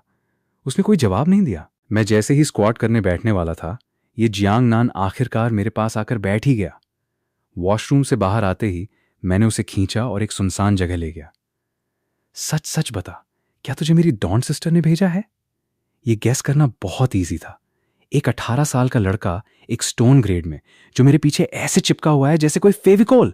ऐसे अजीब लोग सिर्फ डॉन सिस्टर के पास ही हो सकते थे। जियांग नान ने कुछ नहीं बोला, बस हां में सिर हिला दिया। मैंने हेल्पलेस होकर उसे देखा। तो क्या तुम अंकल ब्याओ की तरह मुझे चुपचाप छुपकर प्रोटेक्ट नहीं कर सकते? मुझे वॉशरूम जाने में प्रॉब्लम हो रही है। आखिरकार जियांग नान ने अपना मुंह खोला। सॉरी, ये जनरल का ऑर्डर है, हम सिर्फ उसे फॉलो कर रहे हैं। हम? मैंने फ्राउन किया। तुम्हारे अलावा और भी लोग हैं? जियांग नान ने दूर एक जगह पॉइंट किया। मैंने अपना डिवाइन सेंस उस तरफ स्कैन किया और मुझे अंधेरे में छुपे हुए 2 और मार्शल आर्ट्स एक्सपर्ट्स मिल गए। मुझे मार्शल आर्टिस्ट के बारे में ज्यादा नहीं पता था, क्योंकि उनके अंदर भी एक हल्की सी स्पिरिचुअल एनर्जी छुई की वेव होती है। मैंने जियांग नान को देखा। क्या तुम मुझे मार्शल आर्टिस्ट के बारे में कुछ बता सकते हो? वो मुझे हैरानी से देखने लगा। तुम्हें कैसे पता कि इस दुनिया में मार्शल आर्टिस्ट होते हैं? किसने बताया तुम्हें? मैंने बिना सोचे जवाब दिया, मेरे डैड ने बताया था। उसी वक्त घर में व्हीलचेयर पर बैठे मेरे डैड की दाहिनी आंख जोर से फड़की। उन्हें लगा कि शायद मॉम को उनका छुपाया हुआ सीक्रेट फंड चोरी छुपे बचाए पैसे मिल गया है। जियांग नान ने एक्सप्लेन किया कि मार्शल आर्टिस्ट्स थोड़ी सी की एनर्जी का यूज कर सकते हैं और उसी एनर्जी के दम पर वो आम इंसानों की दुनिया में सबसे पावरफुल वॉरियर्स बन जाते हैं। जियांग नान से मार्शल आर्ट्स की दुनिया के बारे में और इन्फॉर्मेशन निकालकर मुझे लगा जैसे मेरे सामने एक नया दरवाजा खुल गया है। बहुत सी चीजें जो मुझे पहले समझ नहीं आती थीं, अब एकदम क्लियर हो गई थीं। मैं जियांग नान के साथ वापस क्लास में आया और अपनी सीट पर बैठ गया। मैंने फोन खोला तो सबसे पहली ब्रेकिंग न्यूज मेरे सामने थी। World famous pianist Shen Duoduo cancels global tour, suspected of returning to China. Shen Duoduo? मैंने क्यूरियोसिटी से देखा। यह नाम मेरी 8th सिस्टर के नाम जैसा लग रहा था। मेरे मन में एक शक बैठ गया था। तभी टीचर लियू क्लास में आए। उन्होंने अनाउंस किया कि कल मोडू में एक बहुत बड़ा इवेंट होने वाला है, इसलिए सारे स्कूल्स की छुट्टी रहेगी। ये सुनते ही पूरी क्लास खुशी से चिल्लाने लगी। सब बच्चे कल के इवेंट में आतिशबाजी फायरवर्क्स देखने का प्लान बना रहे थे कि कौन क्या पहनेगा और कितने बजे मिलेंगे। मैं अपनी जगह से खड़ा हुआ। टीचर, मेरे पास VIP इन्विटेशन कार्ड है, मैं कल बैक स्टेज जाकर इवेंट अटेंड करूंगा। मेरे इतना बोलते ही पूरी क्लास मुझे भयंकर जेलस नजरों से देखने लगी। सबको पता था कि जो बैक स्टेज जाता है उसे बहुत महंगे गिफ्ट्स मिलते हैं और स्टेज पर जाकर बर्थडे बॉय के साथ खेलने का मौका भी मिलता है। मैंने पीछे मुड़कर दू जीमो को देखा, जिसके मुंह से लार टपक रही थी। मेरे पास 3 टिकट्स हैं लिटिल डूडू, कल तुम मेरे साथ बैक स्टेज चलोगे। दू जीमो 1 सेकंड के लिए फ्रीज हुआ। उसने मेरे दिए हुए अजीब से निकनेम को इग्नोर किया और मुझे किस करने के लिए मेरी तरफ लपका। मैंने रिफ्लेक्स एक्शन में उसे एक जोरदार थप्पड़ मारा और वो सीधा क्लास की पीछे वाली दीवार से जा टकराया। सॉरी, वो रिफ्लेक्स था, कंट्रोल नहीं हुआ। ड्यूजीमो अभी भी दीवार के सहारे बैठा पागलों की तरह हंस रहा था। आखिरकार छुट्टी की बेल बजी। सारे बच्चे खुशी से बाहर भागने लगे। ड्यूजीमो मेरे पास आया। शाओचेन, क्या तुम सच कह रहे हो? ऑफ कोर्स, जो कह दिया वो पत्थर की लकीर है। ए प्रॉमिस इज अ प्रॉमिस। मैंने उसे देखा, पर उसके चेहरे पर कंफ्यूजन था। पत्थर की लकीर? पत्थर पे क्या? कुछ नहीं, गंवार कहीं के। कल मैं तुम्हें तुम्हारे घर से पिक कर लूंगा। यह कहकर मैं अपना बैग टांग कर क्लास से निकला और घर जाने वाली कार में बैठ गया। पास ही खड़ी एक ब्लैक मेबच कार से शेन शिनरू मुझे स्माइल करते हुए देख रही थी। कल मिलते हैं स्टूपिड ब्रदर। घर लौटकर मैं मुंह लटकाकर सीधा हॉल में गया। 7 सिस्टर और 4 सिस्टर मुझे ऐसे देखकर डर गईं कि शायद मुझे फिर से किसी ने बुली किया है। वो भागकर मेरे पास आईं। मैंने उन्हें जियांग नान के बारे में सब बता दिया। दोन सिस्टर के भेजे हुए लोग बहुत वियर्ड हैं। 7 सिस्टर और 4 सिस्टर ने एक दूसरे को ऑकवर्ड स्माइल के साथ देखा। चूंकि ये लोग दोन सिस्टर के हैं तो हम कुछ नहीं कर सकते। अगर वो गुस्सा हो गई तो बिग सिस्टर भी उसे नहीं रोक पाएगी। मुझे समझ आ गया कि इन दोनों से कोई हेल्प नहीं मिलने वाली। मैंने जबरदस्ती अपनी आंखों में 2 बूंद आंसू लाए और दौड़कर मॉम के गले लग गया। मैंने उन्हें फिर से पूरी स्टोरी सुनाई। मॉम मेरे आंसू देखकर घबरा गईं। डैड को भी बहुत गुस्सा आया। उन्होंने अपना हाथ जोर से टेबल पर मारा। मेरे बेटे को परेशान करने की हिम्मत? कल से शाओचेन के आसपास कोई बॉडीगार्ड नहीं रहेगा। अगर किसी को प्रॉब्लम है तो वो सीधा मुझसे आकर बात करे। हरे! मैंने खुशी से डैड को गले लगाया और उनके गाल पर एक जोरदार किस किया। डैड खुशी के मारे फूलकर कुप्पा हो गए।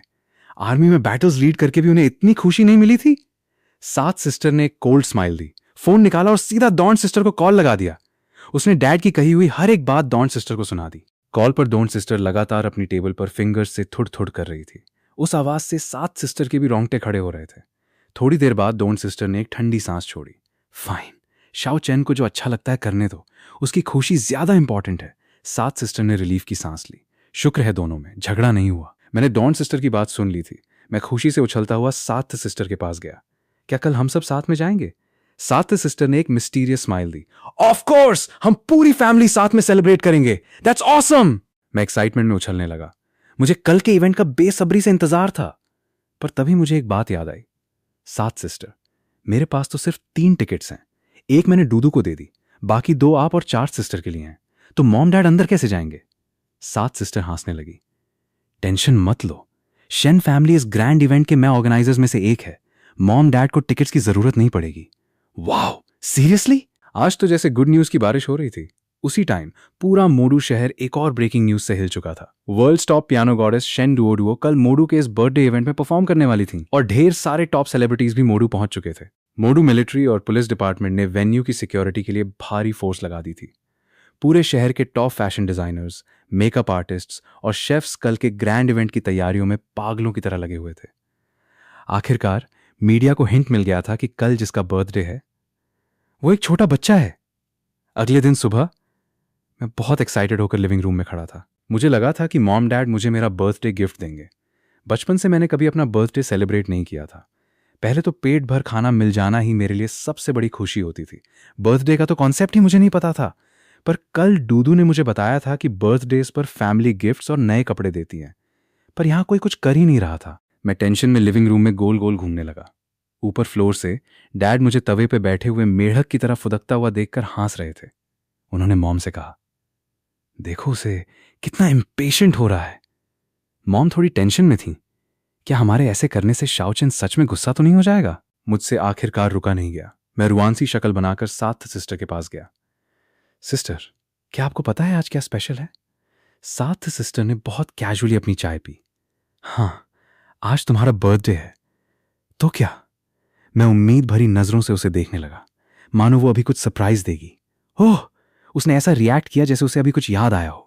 उसने अपने पीछे से एक गिफ्ट बॉक्स निकाला। ये लो, तुम्हारा गिफ्ट आ गया। मैं खुशी से उछला और जल्दी से बॉक्स ओपन किया, लेकिन अंदर की चीज देखकर मैं सुन्न रह गया। वो एक डॉग कॉलर कुत्ते का पट्टा था। मेरा शौक वाला फेस देखकर 7 सिस्टर अपनी हंसी कंट्रोल कर रही थी। ये लिटिल ब्लैक के लिए है, अब तुम उसे इज्जत से बाहर ले जा सकोगे। पास खड़ा लिटिल ब्लैक मुझे बड़ी रहम वाली नजरों से देख रहा था। मुझे नहीं पता था कि ये फैमिली इतनी अच्छी है। चार्ट सिस्टर ने मेरी शक्ल देखी और चार्ट सिस्टर से विस्पर किया, क्या हमारा मजाक थोड़ा ज्यादा हैवी हो गया? चार्ट सिस्टर ने स्माइल की। चिल, आज शाओ चैन पूरे मोडू का सबसे खुश बच्चा बनने वाला है। लिटिल ब्लैक बहुत एक्साइटमेंट में मेरी तरफ देखने लगा, पर जब उसने मेरी डेथ ग्लेयर देखी तो उसकी आंखें डर से इधर उधर भागने लगी। मैंने दांत पीसते हुए उसे घूरा। लिटिल ब्लैक, चल मेरे साथ बैकयार्ड में, आज मैं तेरी स्पेशल फिजिकल ट्रेनिंग करूंगा। लिटिल ब्लैक का चेहरा सफेद पड़ गया। ब्रदर, मुझसे गलती हो गई। थोड़ी देर बाद बैकयार्ड से लिटिल ब्लैक की चीखें गूंज रही थीं। चार्ट सिस्टर ने मन ही मन प्रे किया, लिटिल ब्लैक, शाओ चैन की खुशी के लिए थोड़ा सैक्रिफाइस कर लो। दोपहर के वक्त लिटिल ब्लैक लंगड़ाता हुआ बैकयार्ड से बाहर आया। चार्ट सिस्टर ने बहुत गिल्ट के साथ उसे देखा। कोई बात नहीं, रात को तुझे डबल चिकन दूंगी। हालांकि मुझे गिफ्ट बहुत अजीब मिला था, पर आज मोडू का सबसे बड़ा इवेंट था और मैं कई दिनों से एक्साइटेड था। चार्ट सिस्टर को डर था कि अगर मैं ज्यादा देर घर रुका तो सच में रो पड़ूंगा, इसलिए वो मुझे लेकर दूजीमो को पिक करने जल्दी निकल गई। दूदू को लेकर हम सीधे इवेंट वेन्यू शांतिंग स्क्वायर शांतिंग होटल पहुंच गए। शांतिंग होटल के वीआईपी स्वीट में 5 सिस्टर शेन डुओ बहुत एक्साइटमेंट में ढेर सारी ड्रेसेस ट्राई कर रही थी, पर उसे कुछ भी पसंद नहीं आ रहा था। उसने पास खड़ी एक काम सी औरत शेन लेले को देखा। तुम वहां बैठकर टाइम पास मत करो, मेरी हेल्प करो सिस्टर डुओ, आप इतनी बार चेंज कर चुकी हो कि मेरी आंखें दर्द करने लगी हैं। आज मेरे ब्रदर का बर्थडे है, मुझे परफेक्ट दिखना है, 5th सिस्टर ने कहा और फिर से कपड़े ढूंढने लगी। तभी रूम का दरवाजा नॉक हुआ। मिस, आपकी ड्रेस आ गई है। शेन लीले ने दरवाजा खोला और असिस्टेंट के हाथ में एक बड़ा सा बॉक्स देखकर कंफ्यूज हो गई। ये कहां से आया? 5 सिस्टर ने बॉक्स को ऐसे पकड़ा जैसे कोई खजाना मिल गया हो। उसने लीले को मिस्टीरियस स्माइल के साथ बताया, ये स्पेशली तीनर्ड सिस्टर ने डिजाइन की है। ये सुनते ही शेन लीले समझ गई। तीनर्ड सिस्टर दुनिया की टॉप फैशन डिजाइनर है। उसका खुद का ग्लोबल फैशन ब्रांड है और उसे क्वीन ऑफ फैशन कहा जाता है। बॉक्स खोलने पर अंदर 2 मैचिंग आउटफिट्स रखे थे, एक बड़े साइज का और एक बहुत छोटे साइज का मेरे लिए। 5 सिस्टर ने स्माइल की। तीनर्ड सिस्टर सच में बहुत कमाल है, उसने शाओ चैन के लिए भी आउटफिट डिजाइन कर दिया। ये होता है सच्चा प्यार। दूसरी तरफ मैं और 7 सिस्टर शांतिंग स्क्वायर के अंदर पहुंच गए। स्क्वायर के बीचों बीच एक मैसिव स्टेज बना हुआ था, जिस पर ह्यूज एलईडी स्क्रीन्स और स्पीकर्स लगे हुए थे। मैं ये सब देखकर शॉक में था। ये तो किसी रॉक कंसर्ट से भी बड़ा लग रहा है। हम बैक स्टेज गए। ढेर सारे गेस्ट्स और वीआईपीज भी वहां आ रहे थे। टाइम हो रहा था। 7 सिस्टर ने मुझे एक आउटफिट दिया। शाओ चैन, जल्दी से ये पहन लो, तुम्हें स्टेज पर जाना है। मैं पूरी तरह कंफ्यूज था। हम तो बैक स्टेज में एंजॉय करने आए थे ना, स्टेज पर क्या करने जाना है? 4 सिस्टर ने तुरंत एक एक्सक्यूज बनाया। सुना है स्टेज पर जाने वालों को एक मिस्ट्री प्राइज मिलेगा, तुम्हें नहीं चाहिए क्या? प्राइज का नाम सुनते ही मैं तुरंत ड्रेस चेंज करने चला गया। आज सुबह जो घटिया गिफ्ट मिला था, यहां से एक अच्छा प्राइज लेकर मैं उसकी भरपाई कर लूंगा। ड्रेस चेंज करने के बाद 7 सिस्टर ने मुझे चेयर पर बिठाया और मेरा मेकअप करने लगी। उज, ये क्या लगा रही हो? बहुत इरिटेटिंग है। ओह माय गॉड, वो मेरा हस्बैंड क्रश है, वो आ गया। लू किंगलैंड, जो कि करंट टाइम का टॉप मेल सुपरस्टार था, जिसके 20 मिलियन से ज्यादा फैंस थे, स्टेज पर आया। तो आज की शाम का ओपनिंग एक्ट मैं करूंगा। उसने क्राउड की तरफ देखकर एक चार्मिंग स्माइल दी और गाना शुरू कर दिया। उसकी आवाज बहुत सूदिंग थी और पब्लिक पूरी तरह उसके गाने में खो गई। गाना खत्म होते ही क्राउड का माहौल पूरी तरह से चार्ज हो चुका था। लू किंगलैंड ने माइक पर कहा, आज के इस ग्रैंड इवेंट के लिए हमने बहुत सारे छोटे बच्चों को भी इनवाइट किया है। Please welcome them on stage. पीछे के भारी पर्दे हटे और मैं बाकी ढेर सारे बच्चों की भीड़ के साथ स्टेज पे आ गया। स्टेज पे आने के बाद मुझे रियलाइज हुआ कि यह जगह कितनी मैसिव है। सामने का पूरा स्टेडियम लोगों से खचाखच भरा हुआ था। पब्लिक की चीखें कानों के पर्दे फाड़ रही थीं। मैंने खुद को देखा। मेरे कपड़े बाकी सारे बच्चों से बिल्कुल अलग थे। सारे बच्चे एक सर्कल में खड़े हो गए। लू किंगलैंड ने कैमरा की तरफ स्माइल की। स्टेज पर मौजूद ये सारे बच्चे आज अपना बर्थडे सेलिब्रेट कर रहे हैं और हम इन सबको एक स्पेशल गिफ्ट देना चाहते हैं। वो थोड़ा रुका और फिर चिल्लाकर बोला, हर एक बच्चे को 1 लाख युआन अराउंड 11 रुपए लैक्स का प्राइज दिया जाएगा। ये सुनते ही पूरे स्टेडियम में तहलका मच गया। 1000 से ज्यादा बच्चे, सबको 1 लाख? ये तो 100 मिलियन का खर्चा है। अचानक लू किंगलैंड ने माइक पर चिल्लाया, ईस्ट, वेस्ट, साउथ। उसके इतना बोलते ही स्टेज पर खड़े वो 1000 बच्चे पलक झपकते ही लेफ्ट और राइट साइड्स में भाग गए और सीधा बैक स्टेज चले गए। ये सब इतनी स्पीड में हुआ जैसे उन्हें सालों की मिलिट्री ट्रेनिंग मिली हो। पर मुझे तो किसी ने ऐसे भागने की रिहर्सल नहीं करवाई थी। मैं कंफ्यूजन में वहीं खड़ा रह गया। अब पूरे विशाल स्टेज पर सिर्फ मैं अकेला खड़ा था। What the hell is going on? बिना ज्यादा सोचे मैंने भी मुड़कर बैक स्टेज की तरफ भागने की कोशिश की, पर जैसे ही मैं पर्दे के पास पहुंचा, पर्दा नीचे गिर गया। मैं स्टेज पर फांस चुका था। मैं ब्लैंक फेस के साथ मुड़कर क्राउड को देखने लगा। और नीचे खड़े 1 लाख लोग भी बड़ी क्यूरियोसिटी के साथ मुझे देख रहे थे। लूक इंग्लैंड स्माइल करते हुए मेरे पास आया। क्या हुआ लिटिल फ्रेंड, अकेले छूट गए? मैं हाँ में सिर हिलाने ही वाला था कि स्टेज की सारी स्पॉटलाइट्स अचानक घूमकर मेरे ऊपर आकर फोकस हो गईं। लिटिल फ्रेंड, क्या तुम्हारा नाम शेन शाओ चेन है? उसने मुझसे पूछा। मैंने नॉड किया। हाँ, मैं शेन शाओ चेन हूं और आज मैं 6 साल का हो गया। लूक इंग्लैंड ने और भी वार्म स्माइल दी। तो क्या मैं अपने कुछ फ्रेंड्स को बुलाऊं जो तुम्हें बर्थडे विश करना चाहते हैं? ये कहकर लूक इंग्लैंड ने क्राउड की तरफ देखा। तो प्लीज वेलकम माय फ्रेंड्स जो इस लिटिल बॉय को विश करने आ रहे हैं। स्टेज का पिछला दरवाजा खुला और एक एक्सट्रीमली ब्यूटीफुल लड़की बाहर आई। Hello everyone, I am Huang Ying. Stadium में फिर से पागलों की तरह चीखें गूंज उठीं। Huang Ying 4 little flowers top 4 actresses में से एक थी।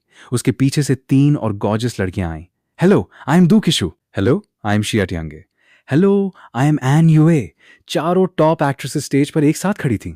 स्टेडियम की पब्लिक पूरी तरह पागल हो चुकी थी। 4 लिटिल फ्लावर्स को एक साथ स्टेज पर लाना ऑलमोस्ट इम्पॉसिबल था। आखिर ये बच्चा है कौन जिसके लिए ये सब यहां आई हैं? मीडिया रिपोर्टर्स जो इसे एक नॉर्मल बर्थडे इवेंट समझ रहे थे, अब पागलों की तरह फोटोज क्लिक कर रहे थे। लूक इंग्लैंड ने हाथ उठाकर क्राउड को शांत किया।